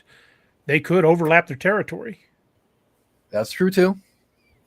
I mean, but if there's a curse to it, though, I mean, that would actually make you wonder, like, what kind of being was called up for that curse, Mm-hmm. I mean, would it be something so simple as a Bigfoot or a Dogman, or is it something that we just don't know about yet? Well, we know that land was disputed for a long time. The Native American tribes in that area called that cursed land. So what if something has attached itself to that may not fit any of the previous descriptions? It may not fit anything. It may just be some sort of destructive spirit that's attached to that land. Just because I saw a Dogman doesn't necessarily mean that's what it was. True. I mean, you look at the Algonquins and the Cree, they have Pelagonok, which are usually dream spirits, but those dream spirits can be called up and they can cause severe devastation if need be. Yeah, and that's what I'm saying. Maybe this is, like we've said, these South American cultures have those animals, like what we would call dogmen, but they have them for their. Maybe this was something that those spirits called up from what is already there. If there's naturally cougars in that area, who's to say that this is something that couldn't have been called up from something that was already there, and that just happened to be what it is. know exactly what native animals are there in LBL, but I never saw any sign of bears or cougars by the time I was there, and I was there for a week. Well, here's the thing, though. Like, when it comes to curses, right? Native American curses tend to use sacred animals, okay? It's because those animals are very powerful to them, and they're part of their totem and their belief system. So it would only follow suit that if they were to put a curse on it, it would be something like a bear, a mountain lion, some, powerful feline. So, because those things are very, very sacred to them. Yeah. Well, I mean, look at the Wampus cat. I mean, that was a Cherokee legend, and that had to do with cougars and mountain lions, whatever you want to call them. So, I mean, I don't know. Like I said, it's something that just popped in my head while we were sitting there talking about it. I'm like, and that's good though, Robbie. That means that your mind is starting to go along new theories and new possibilities, and that's what we have to do in this field. We can't stick to the old beliefs all the time. We have to start, turning over every stone, even those little pebbles. We got to start flipping even if it challenges everything we thought we knew. Yeah, right. Well, I mean, the existence of Dogman and some cryptids challenges everything that we thought we knew. Okay, exactly. I mean, who would have thought we'd be talking about bipedal canines? So here we are, though. So it challenges everything we thought we knew. And the terrifying part about the bipedal canines is, it's not something new. There are a lot of people that think, Dogman only popped into existence about 20 years ago when they started talking about the Beast of Bray Road and the Michigan Dogman. That's not true. The phrase Dogman only came into use then, much like the phrase Bigfoot only came into existence in 1957 with the Jerry Cruz story out of Northern California. Prior to then, it was Wild Man or Forest Devil or any other of a dozen myriad names, not to mention the Native American names. When we start digging into the lore behind this, the Dogman and the Cynocephali go back centuries. Mm-hmm. That's true. Yes, 100%. And I find it particularly interesting that no less than 3 ley lines converge in LBL. There you go. There's got to be something to that. That's just that to me. That, like you said earlier, I don't believe in coincidence. Yeah, no. There's no such thing as coincidence. There's really not. If something matches up, it's not coincidence that it matches up. There's a reason for it, and it's up to us to find the reason for it. There's a reason so many places like Stonehenge and Neuschwanstein Castle, a lot of these the Great Pyramids, there's a reason these were built on nexus points of ley lines. Yeah. Well, it's the energies. The energies are very vital to all things, and I don't think people understand how important those energies are. I mean, the energy from the mana, the earth itself, it's very tremendous. It's something that a lot of cultures have realized that we as modern people have kind of ignored it because of technology. But those ancient civilizations, they knew about it because they worked with it. That was their technology, was working with Earth's power. What do you think the ley lines actually represent? I don't know. I mean, I used to think maybe they were pathways that these things used to travel. I entertained the notion that maybe it was like some kind of magical pathway for them, but I really don't know. I don't think we'll ever know exactly what they are. I mean, what's your opinion on them, Robbie? You got one? I think that it's kind of what you were talking about. It may be a path, but I think they travel that path for a reason. I think it's that, like you said, energy, and I think these things. It's like, if you want to look at it, just like how do birds know how to migrate south in the winter? They follow that magnet. These things are, if they're flesh and blood and they're attuned to the Earth's magnetic field and things like that, then they're gonna know and follow these lines. But these lines are there for a reason. Now, what that reason is, I don't know. But they all go. I mean, if you look at how Washington D.C. was laid out, Washington D.C. was laid out for a specific purpose in a specific way, and there's a lot of ley line stuff that has been thrown into how Washington D.C. was laid out. So that something that that none of us know why. And I've always said this: we love to think that we're so smart right now. I don't think we're anywhere near as smart as our forefathers were. No, we've lost a lot of knowledge we've lost as we've relied more and more on technology. We love to think that we're really smart and we're a lot smarter than our ancestors. And I know in some ways but we're so reliant on stuff like this that we've lost a lot of stuff. They figured stuff out that we can't figure out without this right here. Yeah. And the old magics, like medicine and healing, they knew about that stuff. That's why they had like certain hot springs and they had certain areas they would bring their people to heal. We forgot about that. We totally, ignored it and just threw it aside when we shouldn't have. So I agree. What ley lines are, I couldn't say exactly what they are, but I know that they had a big part in, they probably had a big part in the construction of the pyramids. We know they had a big part in the construction of a lot of stuff here in the United States. I think they have a big part with these creatures. What that is, I don't know, but maybe, if they're flesh and blood, if they're all flesh and blood, maybe it's like a salmon kind of thing. The salmon will return to the very streams from which they were born. Maybe it's something to do with that. Maybe it's, the ancient pathways for them where their kind were always born along these routes and they follow them because of that. I think both Bigfoot and Dogman existed alongside us in prehistory. And as man developed more, tool use and fire and became more technologically advanced, we forced these things back into the darkness. And I think they're the reason we fear the dark. I think they're the reason Uncanny Valley exists. So I think these things have been here for a very long time and will likely be here long after we're gone. Yeah, I think so. And I agree with that. And like Johnny said the other night, when we were forced to be inside for the Black Plague of the 21st century, we were not in nature for 2.5, 3 years, and these things pushed back in. We are not the same people that the frontiersmen were back then that were pushing these things out. The Teddy Roosevelts, the Daniel Boones, the Davy Crockett's. We're not those people anymore. So what you're saying, Robbie, is we turn into wusses. Sorry, not sorry, but okay. we're not the frontiersmen that we used to be. No, we're not going to go out there and do the things that our forefathers did when they were settling this country, and things like that. It's not going to happen. So these things are not going to be pushed back like they were hundreds and thousands of years ago. Yep.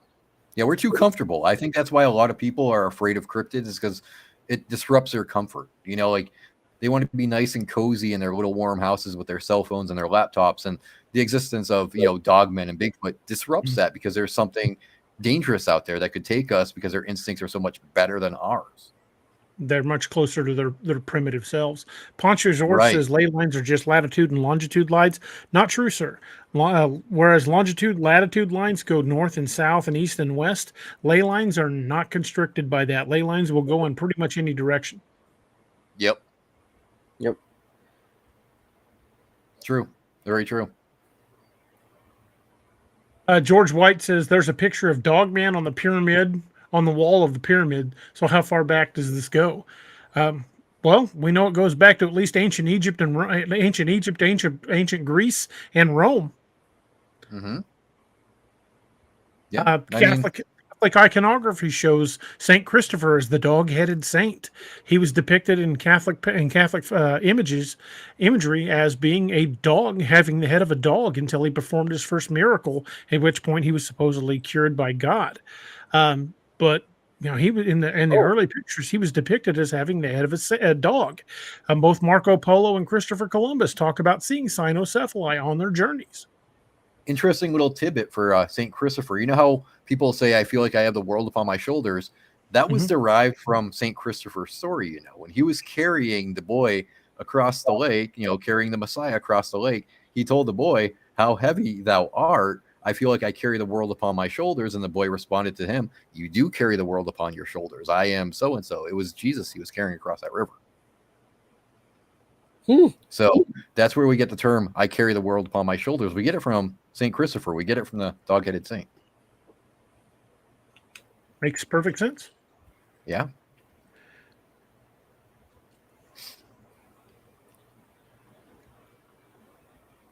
Well, we're at the bottom of the hour since we're kind of at a lull here anyway. We'll go ahead and mention our last affiliate. Those of you guys who are familiar with the show know Ken Brock. Brock's usually in the chats. Ken Brock holds Brock Blades, and while you might think that might be of a bit of a contrast with, or at least a conflict with us with with Scallywag Tactical, it's not because well, Robbie, if you'll hold up your dew claw, I'll grab mine. Sorry, no problem. Sorry, guys, I don't have one to show. I'll just show my lighter. Right. Sure. There it is. I was going to say I can't find my dew claw, but if you'll notice. Well, other than the special edition there of the graphics, that Robbie and mine dew claws are exactly alike. Scallywag blades are high quality; they're fantastic blades, but they are mass produced. So if you hold two of them up together, they're going to be identical. But Ken's blades are all made by hand. These are handmade in the shop behind his house, and whereas we just held up the dew claw, now we're both going to hold up a knife called the Skein Dew. And they couldn't be more different. The blade style's different. The handle's different. The pinning on the handle is different. These are all handmade. Each one's a work of art, but they're not just meant to be set up on a shelf and looked at. These are functional blades. These are sturdy, and they are fantastic blades. And if you know anybody that's a first responder or veteran or active duty, the gift of a custom blade is something that'll be treasured for a long time. And again, these aren't meant to just be set on a shelf. I carry mine all the time. I use it all the time. Fantastic blades.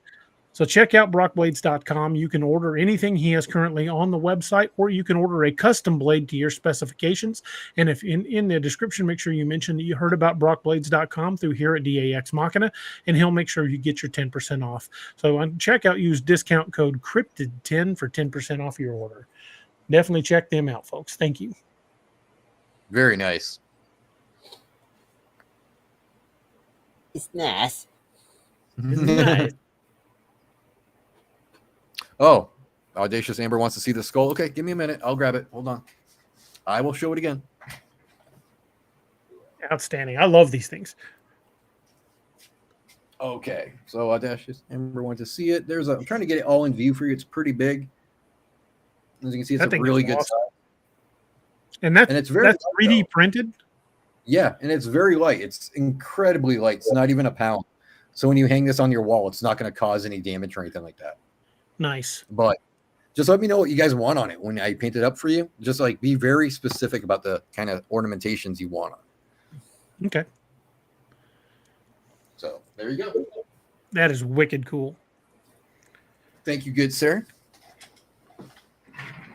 So yeah, there we go. Absolutely. So other than regional variances, like if you look at the black bear from east to west coast, they're very different. They're both black bears, but they're very different, and you can tell it at a glance that they're different animals. What do you think is the reason for differences and variances in the Dogman? That's a really good question, and I got to wonder if maybe it's like some kind of branch off thing. If they're actually subspecies of one another. I mean, you do have like timber wolves, you have gray wolves. Maybe all the differences that we're seeing are just subspecies from one another that, just parted ways through their evolutionary line if they evolved. So regional variances or possibly inbreeding? Could be. It could be. I mean, I would suspect that their population number isn't as high as people like to think. I don't think there's, thousands upon thousands of them. So you are going to run into those cases where inbreeding is the only way for them to procreate and increase their number. So it's possible. Unless they do exist in far greater numbers below ground. Well, even then, though, I mean, there's bound to be inbreeding in an enclosed location like that. True. When they're underground, they're not widely dispersed, so there's going to be that occasional inbreeding. So I do think inbreeding is a big possibility. I really do. I think that is why we're seeing such strange differences.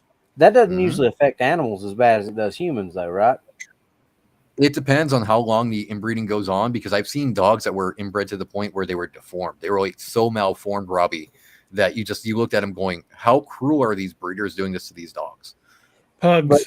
But it takes a lot longer, though, with animals than it does humans, though, which was my point. Yes and no. Yes and no. But it doesn't show up as quickly as it would. Well, it depends. it really does depend on like how frequently the inbreeding is going on. You know, if it's a rare occurrence, it's going to take longer to show throughout the generations. But if it's happening a lot, you know, then the deformities are going to start becoming more and more and more apparent with each generation. And canines like to breed like crazy. They're kind of like rabbits, man. They will breed all the time. So if there's inbreeding going on, the quicker you're going to see it in the pups, and they're going to see it as they grow older if they survive to adulthood. Do you think a dogman has a single baby, or possibly even twins like a human, or that it has a litter more like a dog? Well, if they're canine, I'm going to have to say they have a small litter. You know, they're maybe not a huge litter, but maybe 3 or 4 at a time. It would make sense. I mean, even with bears, triplets are common, but not you know, like an everyday occurrence, but they are fairly common. Yeah, that's true. That's very true. Yeah, little Patty, I love the whole NWO thing, old school New World Order. Yeah, I like the old school wrestling. I haven't watched it in years, but I used to watch it back then.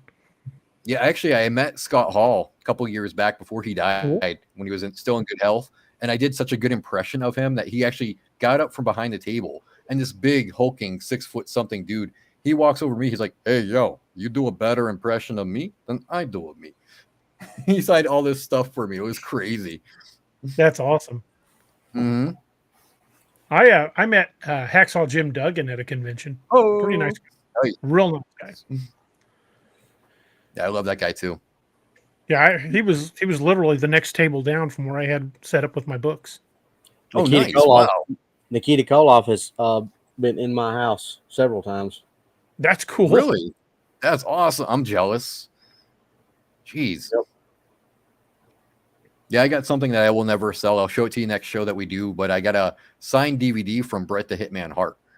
Nice. So, yeah, I sat and I talked with him for hours. It was so cool. He went to a convention. I was telling him what a fan I am of him, and I showed him some of my high school wrestling video, and he saw that I was using some of his moves, and he's like, "Okay, you're going to sit and talk to me for a while." And he just talked to me, signed all this stuff for me. It was great. That's awesome. Mm-hmm. You know, speaking of pro wrestlers, it's when you meet some of those guys in real life and see how big they are, when it really dawns on you how big some of these sighting reports of Bigfoot and Dogman are. When you're talking about a 7-foot, 400-pound creature, you don't realize how big that really is until you're next to somebody that's 6'8", 6'9", 6'10". Yep. When you're looking up at them and you're craning your neck, then you realize, oh my God. And you realize even that guy would be tiny next to a Bigfoot. I got a picture somewhere of me standing next to Stevie Ray. Stevie Ray was 6'9", I think. And are we talking Stevie Ray from Harlem Heat? Yeah. Oh, now I'm jealous as hell, dude. That's not right, Robbie. We can't be friends. That's it. I'm leaving. No, I'm joking. Then I don't want to tell you all my wrestling stories, because my uncle actually used to run a small-time wrestling promotion. That's how I met Nikita. I've sat and talked to Ricky Morton, Ric Flair, and Robert Gibson. I had a 2.5-hour conversation with Ricky Morton and Ric Flair one time. I was just like the whole time. Nice. Very cool. Yeah, I got to be the guest manager for British Bulldog and Owen Hart when I was 15. That's cool. So I got to walk down to the ring with them, and I stood at ringside for him. I got to help cheat with Owen when he was fighting somebody. I got to pull the guy's leg. That's funny. It was fun. Yeah. You know, Ric Flair's a Bigfoot believer. Only he likes the whoop.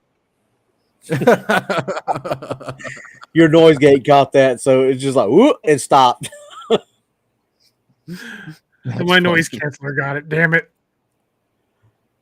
But there's actually, who was it? That was somebody that we're talking about the other day that I found out actually believes in Bigfoot. I can't remember which wrestler it was. Anyway, apparently the guys from Duck Dynasty do, from what I heard. Well, look how long they're out in the woods. I mean, you can't be out in the woods. Kevin Nash believes in Bigfoot. Doesn't surprise me. Kevin Nash is a big dude too. Yep. Oh yeah, I met him in person too. Yeah. Yep, I met him too. He's a big boy. Yep. Pretty nice guy. The nicest, hands down. Sting was nice. He was great. Super, super nice guy.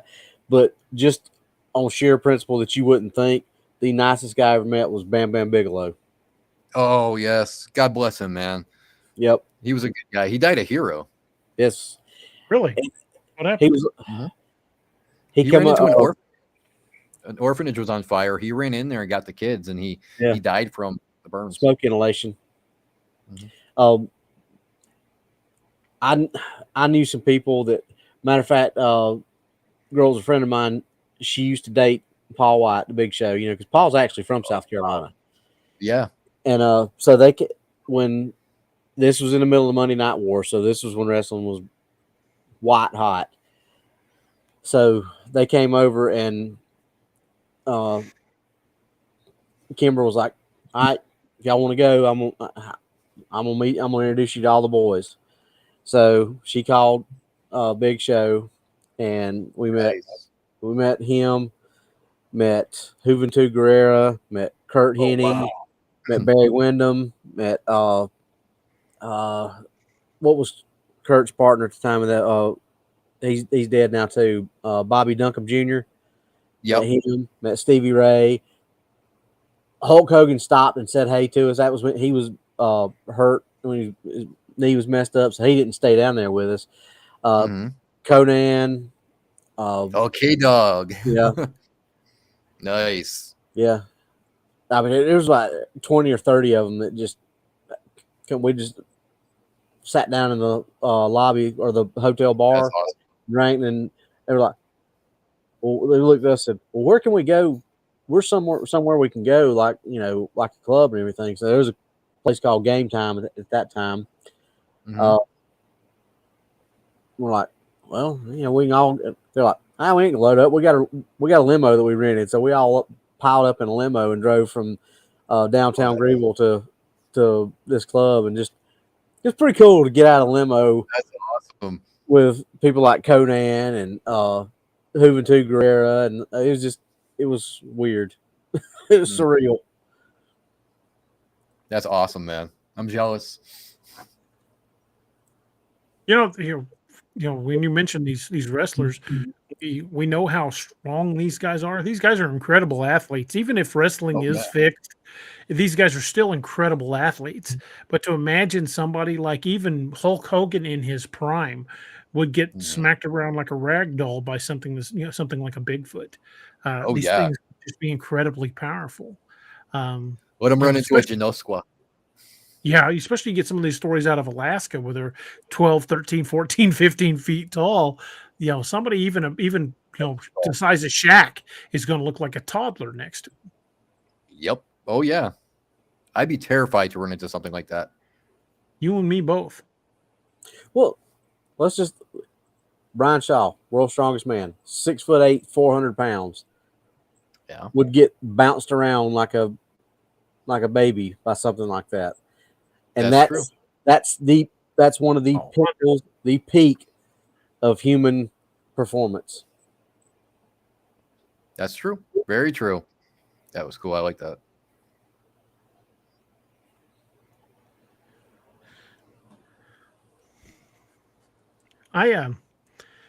When you think about these both Dogman and Bigfoot, it's easy to overlook just how powerful these things would be. It's easy to overlook how big they are. And I sometimes I get an account when somebody says this thing is easily 10 feet tall. Sometimes I'll mentally kind of downgrade that, because I've talked to guys that reported a crime, and this guy was 6'8" and 400 pounds if he was an inch, and then you catch the guy and he's 5'10" and $130. When people are under adrenaline, things tend to get exaggerated. People tend to see things they are, or they tunnel. Our brains aren't made to do that. Our brains aren't made to measure on sight like that. We lost the ability to do that. So it's very hard to take verbatim that when somebody says this Bigfoot was 10 foot tall and weighed 1,000 pounds. Right. Could it have? Yes. But could it have been the adrenaline pumping through their veins and this thing was only like 7 feet tall, maybe 400 pounds? That's entirely possible too. Right. So it's tough to take a estimation by somebody in the heat of the moment. Even people who are trained observers, can get it wrong, especially when that going. I've seen guys that said, I don't know what kind of gun it was, but the barrel on that thing was that big around. And it was just a standard millimeter. When you're looking down the barrel of a gun, it looks huge. You look like you're going to fall into that son of a gun. And I've had that happen to me a couple of times. I've not had that experience, and I don't want it. So yeah, I don't recommend it. But I definitely don't. I definitely think that, take a breath. If you've seen something like this, yes, your adrenaline is going to dump. You are going to be fight or flight response is kicking in full force. But if you've got the distance, if you're seeing this thing across a river, take a beat, take a breath, and then let the rational part of your brain kick in, because it's hard to say this thing was 11 feet tall when it might have been 6 feet tall and just on the other side of the river. Good point. Very good point. Details. It is key to give an accurate depiction of the details. Like when we say you find a print, if you're taking pictures of the print, put something in the picture for scale, like Robbie did with those Dogman tracks that we found. You can use something as simple as a lighter. It's not that difficult. Robbie used a pocket knife, one of the scallywag knives. There you go. A known dimension that you can measure it. And even with that knife in the picture, that track, you can say what you want about the track, but there was a slight elongation of the heel, and the track was easily 7.5 inches across. I've never seen a canine track that big. I used to have mastiffs, and my my English Mastiff, at his height was about $180, and his tracks were only about 4 inches across. Wow, man. Jeez. I've been a subscriber to the channel. That's awesome. Thank you. We're bringing in all the people, DA. Absolutely. Well, some of the things, we're over 200 right now. But some of the things when you're looking at tracks, not only if you're going to take pictures of tracks, folks, especially if you want to use this as evidence, if you don't have casting material, remember the digital images on your phone, if you've got a dedicated digital camera, they're free. They don't cost you anything. Put something in the image for scale and take photos from every possible angle, from directly above, from the sides, because Robbie, tell us how a track can change. Well, I'll just tell you how they showed us in class. They took us out to a softball field, right to the infield, and it had rained a couple of days before that, so the ground was nice and soft. They made a track in the field and drew a big circle around it, or either made a track and then, anyway, there was a track in the middle of the circle. They had to start out at 12 o'clock, everybody looking at the track from 12 o'clock. And then we walked around the circle on the outside of the circle, and you're looking at the track and you see it's there at 12 o'clock, and you start moving around 1 to 2, and that track will disappear. Depending on where the sun's at, that track's there, but it just disappears. 100%. So until you see that happen in real time, you can't comprehend how much light plays a part in what you see and what you don't see. So that's what DA is talking about, taking pictures from every angle, because you may take a picture that you're looking at and you see, but the angle you're holding the camera at is a little bit different. So what you snap the picture, it's going to look different, and it doesn't show up. So you take pictures of all these different angles with all these. Do what, DA? I said digital images are also very bad at depth perception. What you can see with the naked eye may not transfer to an image. Yep, and that's the other reason is you take all these pictures from all these different angles with something for scale. Where's that? Oh, there it is, right in front of me. DA and I were out there. It was dark, or no, that wasn't dark that night. It was, but we found it the next morning. I found it the next morning. I had this in my pocket, so instead of rummaging around for something, this is something that we knew, and I've still got it to this day. We can always measure this. We can measure it afterwards. It's something of known length, or something that you can actually go back to. It's not a stick that you just found out there that you left out there. We can go back and measure this, and then we can look at the picture and say, okay, we know this knife is what did we say? I think we measured it 4.5 inches ish. So then we can pull that picture back up. Both above and below Yeah. the ends of that knife. It's kind of like what these crocodile researchers and some shark researchers are doing. They get those two lasers that they'll shoot, and it's a known distance between the 2 points. So they get a good side view of the animal, and they know distance from here to here, and then they can extrapolate what, based on the rest of the image, they can extrapolate how big something is. Same thing with that. You know what that is. You can see how much is above and below. You can say, okay, well, that's 4.5 inches. There's about 1.5 inches total. So you're looking at about 5.5, 6 inches maybe. Or, if there's more, 7.5, 8 inches, whatever it is, you got that. Just like when DA took the pictures of his footprint that he found out in Pigeon Forge, he put one of his business cards there. He can go back and measure that business card, knows exactly how big that business card is.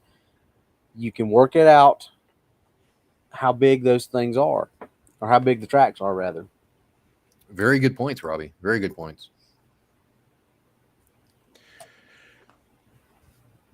I was going to say something else about tracks and even whatever you got, just like I said, don't pick up a stick from. I mean, if that's all you got, then that's all you got. But if you got a lighter in your pocket, you got a knife, you got a business card, you got something like that. A pair of glasses is something you can measure later. That too, yeah. Like when Johnny and I were up to LBL, he was going one way taking pictures with our DSLR, and he was using his lighter. I was going the other way taking pictures with my phone, and I was using my Orca. Because whatever works. I sent DA a picture of that fish sitting there with the skeleton of that fish with my Orca sitting next to it, and the size of the fish, the head of the fish was bigger than the Orca. So that's about a 15-pound fish, but we know we can go back and measure that Orca and say, oh, okay, that Orca's 3.5 inches long, so this fish is probably 13 inches long. Because it's probably a good 2 inches longer than the knife. So it's just like we talked about with the go bags that night. I mean, have yourself a little go bag. I mean, it doesn't have to be as in depth as something that like one of us would carry, but have something. I got one of just one of those little Milwaukee pocket tape measures in there. It's a little 6-foot tape measure. Heck, if you got a dollar bill in your wallet, lay that next to it. That's a known size. Plenty of options, man. Plenty of options. But you always want to make sure you've got something in the picture for scale. And that includes if you're finding scat, if you're finding hair, whatever you're taking pictures of, it's always best to have something in the picture that shows scale. And again, digital images are cheap. Digital images are free. It's not like you got to have them developed like we used to do. Take 100 images if you want to, but take every conceivable angle, because as Robbie was saying, from different directions, the track will look different or the item will look different. And digital recorders are very bad about showing actual depth perception. All valid points, gentlemen. Yep. Well, we're coming up on the top of the second hour, and it has flown by. Dude, we thoroughly enjoyed having you on. We need to get you back again soon. Oh, absolutely. Just let me know when. I'll be here with bells on. Hey, brother, you're welcome anytime. Standing invite. Yep. If you see you're doing a next week, if you topic, heck yeah, man. You're welcome to. If you see we're doing a topic you want to chime in on, I'm down like 4 flat tires, like Doc says. Awesome. Yeah. I'll pop on, man. Definitely. I had a blast doing this with you guys. Good conversation tonight, man. And, again, folks, like we said, there are no experts in this field, and anybody that tells you they're an expert is selling something or absolutely full of it. There are no experts. Time for a stretch again. Yeah, another stretch. you folks, don't let anybody tell you you're crazy because you've seen something you can't explain. You know, we don't have all the answers, but we will listen.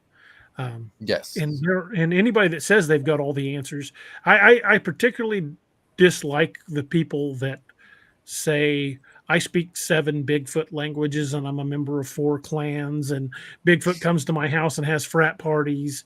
Yet they have zero proof of any of that. Not a hair sample, not a single picture.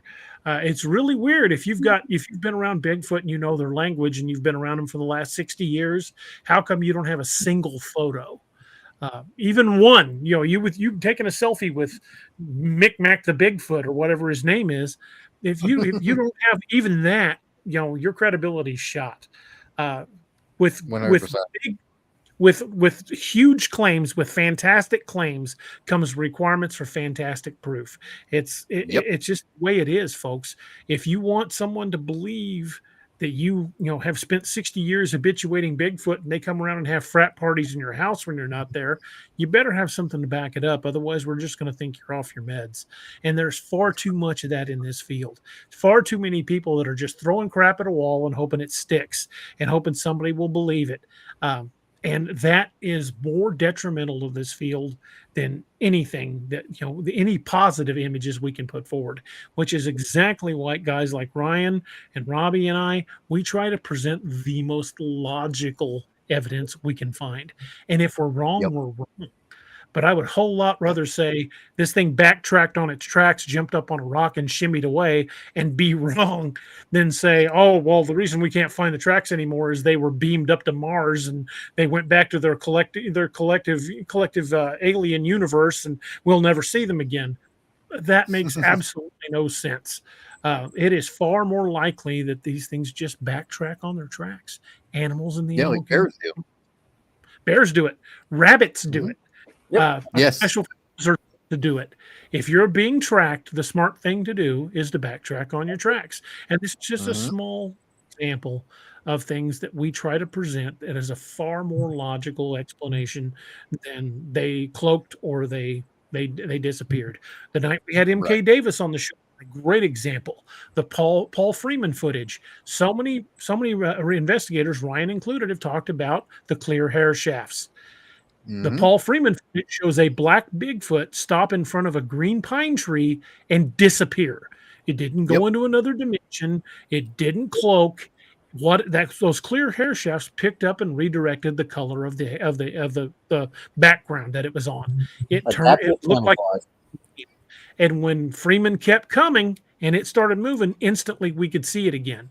It didn't cloak. It didn't go into another dimension. It absorbed the color of light around it. And that is a far more logical explanation than, well, it just went into another dimension. Well, if it went into another dimension, why did it come back? Why didn't it stay there, Exactly. And by the way, Brian, excellent Star Trek reference with the Borg. Nice. I like that. But again, if even, let's say out of the possible thousands upon thousands of Bigfoot and Dogman encounters we've had reported over the years, let's say if even only a fraction of those are true, which I don't believe that. I believe a great many of them are true. But let's say of that fraction, we've got stories like dating back to the Native Americans of them preying on people. If we can even accept one story as these things preying on people, we have to accept the possibility that they all do it. And if they're preying on people even a little bit, if they could walk through a dimension and turn invisible, they would have eaten all of us years ago. We would not be the dominant species on the planet. No, we'd be in major danger. We'd be stranger danger. We would be cattle. We'd need to sleep with these every night. We would be cattle. Robbie just turned into Conan the Barbarian over there, man. Jeez. Or the sword. That's not a knife. This is a knife. That's right. Ghost Dragons, thank you for the super chat. Appreciate that. Thank you, man.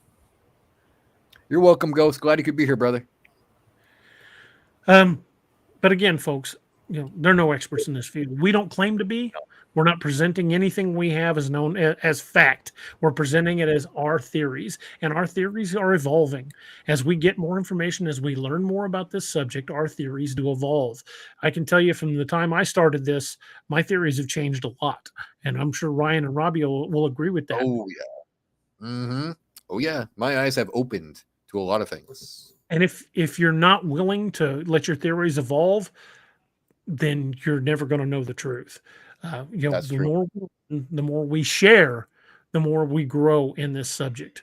And the Yeah. people that want to be the ones to bring it home, that don't want to share information, well, that's on them. I can't do anything about it, but I'm happy to share anything we learn, anything we suspect.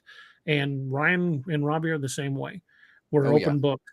As we learn, Absolutely. we have to share it. Absolutely. OPR 357 says jungle natives learned how to camouflage themselves. So I'm sure a Sasquatch learned how to do it too. Well, it's wearing a natural ghillie suit. I mean, every deer I've ever shot, I only saw it because it was moving. If you're covered in completely dark fur and you're in a dark wood line and you're not moving, you're not going to get seen. True. Very true. If you stand completely Robbie, still, you're muted, brother. Robbie, we lost Robbie's audio. Hey, we made it almost to the end of the show this time. For some reason, Talk Studio does not like Robbie. Every once in a while, he just loses his audio and he has to reboot his browser and comes back. So he'll be right back here in a minute. That was a great conversation tonight, though, man. I really enjoyed this. I did too, man. And again, this is how we grow in this field. This is how we learn. I mean, because the beauty of it is if you and I are talking and we have a difference of opinion, we don't start calling each other names and calling the other one an idiot. We listen to each other's points of view, and sometimes it's somewhere in the middle. I mean, sometimes we share information and go, that makes sense, and that makes sense, and we learn from that because we shared that information. We merge the ideas together too, and we kind of form something new that wasn't out there before. Well, I mean, even a year ago, 99% of people who talked about Wendigo said that they were a cryptid, and you and I are on 100% on the same page that it ain't a cryptid. Yep, I will die on that hill. I'm right there with you. Yeah, I agree too. Yep, that's more an entity that's paranormal, supernatural. That's not cryptid. But just because you're looking for one doesn't mean you won't run into the other. So if you're going to be one of those people that you're more than an armchair researcher, you want to put a little boots on the ground time. Just because you're out in an area where you suspect there might be Bigfoot, don't rule something else out. Absolutely. Take what comes and gather what you find. And another thing you might want to do is be familiar with the animals in that area, because some animals will make weird noises that if you're not accustomed to it will freak you out. I've had guys, ready to go home ready to call the camping trip over because of a screech owl. Screech owl scare the crap out of you, but once you know what it is, you're like, okay, it's creepy, but it's an owl. Mountain lions, bobcats, foxes, all make weird noises if you're not used to it. There's lots of university archives and even places on YouTube where you can play animal sounds. So if you've got black bear and mountain lions and bobcats and things like that in your area, become familiar with what's in your area, because it is hard to say this was Bigfoot if you don't know what else it could be. Know before you go. Exactly. Yeah, that's just like I told you when Johnny did the owl calls. He made sure and looked and see what kind of owls were in the area because he wanted to do something that wasn't indigenous to the area. Right. Just for a simple fact to see if he got responses, which he did. Yep. Yeah, you got to get creative sometimes too. You really do. And you never know what kind of response you might get. But one thing's for certain, if you're out in the woods and you're camping and you hear something call your name, don't answer it. Right. And Moonchild, if you want to get on the list for the skull, just hit me up on Facebook, Instagram, or Twitter, or get a hold of DA. He'll give you my email. Yeah, be happy to. Boys, this has been an awesome night of conversation. I appreciate you guys. I really enjoyed tonight. We need to do it again soon. Yes, I'll be back next week for sure. Heck yeah. Maybe we can just do an entire Wendigo show. Hey, I'm all for that, man. You know how much I love the Wendigo. We could do Wendigo and kind of talk about where the line ends, where people think Wendigo and Skinwalkers are the same. Let's do it. Let's make a plan to do that. That'd be a great idea. All right. I'll set it up. If you're available Wednesday night, then we'll do it on Wednesday night. I'm free. I'm free Wednesday night. Sounds freaking awesome. All right, folks, you heard it here. We'll be doing Wednesday night with Ryan Paul Tremblay again. We'll be discussing Wendigos and the differences and similarities to Skinwalkers. And pop your popcorn and grab your blankets because it's going to be a good one. And folks, always round up the show. We always mention the 22 a Day Foundation. We lose 22 veterans a day to suicide, and that is 22 too many. And if you look at the Officer Down Memorial page, we see the number of line of duty deaths as well as off-duty deaths that we lose in first responders, and the numbers are staggering. So if you've got a friend or a family member that's a first responder or veteran or active duty, please reach out to them. Let them know you're thinking about them. Let them know they got somebody to lean on if things get tough, because we all have to fight those demons, and nobody should have to fight those alone. Let's get 22 a day down to 0. That's why we're big, proud supporters of the Till Valhalla project, because like most big charities, if you donate $100, you're lucky if $1 actually makes it to the veterans. Till Valhalla project, 95% of what they gather goes back to the veterans. They are helping buy prosthetic limbs. They're helping buy service animals. They give plaques to the families of fallen veterans. It's all for veterans by veterans. So I'm proud to support the Till Valhalla project. So check those guys out, tillvalhalla.com. Fantastic guys. Since we're at that portion of the show, there's something we've been doing on the show for a while now, and I hope that we will always continue in this tradition. We've been ending the show with a toast. And the toast is that we lift a glass for those we've lost along the way, our first responders, our veterans, and our friends and family that couldn't make the journey with us. The toast is from an old Irish drinking song called "The Parting Glass," and it's played in bars, Irish pubs all over the world. And it's played at the end of the night, and it's when people lift a glass to say goodbye to those that they're parting with that night. But if you listen to the lyrics, there's a little more to it. If you listen to the lyrics, it's talking about lifting that glass for those who aren't there anymore to lift that glass with us. So it doesn't matter what you're drinking. It can be water, it can be Kool-Aid, it could be something a little stronger. But I hope you join us in lifting our glass and a toast to those we've lost along the way, to our veterans and our first responders. And the quote says, "But since it fell into my lot that I should rise and you should not, I'll gently rise and softly call. Good night and joy be to you all." Good night, everyone.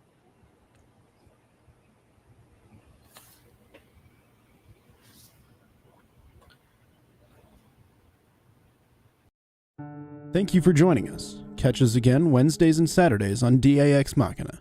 A special thanks to all our channel members and Patreon supporters. Please make sure to like, share, and subscribe.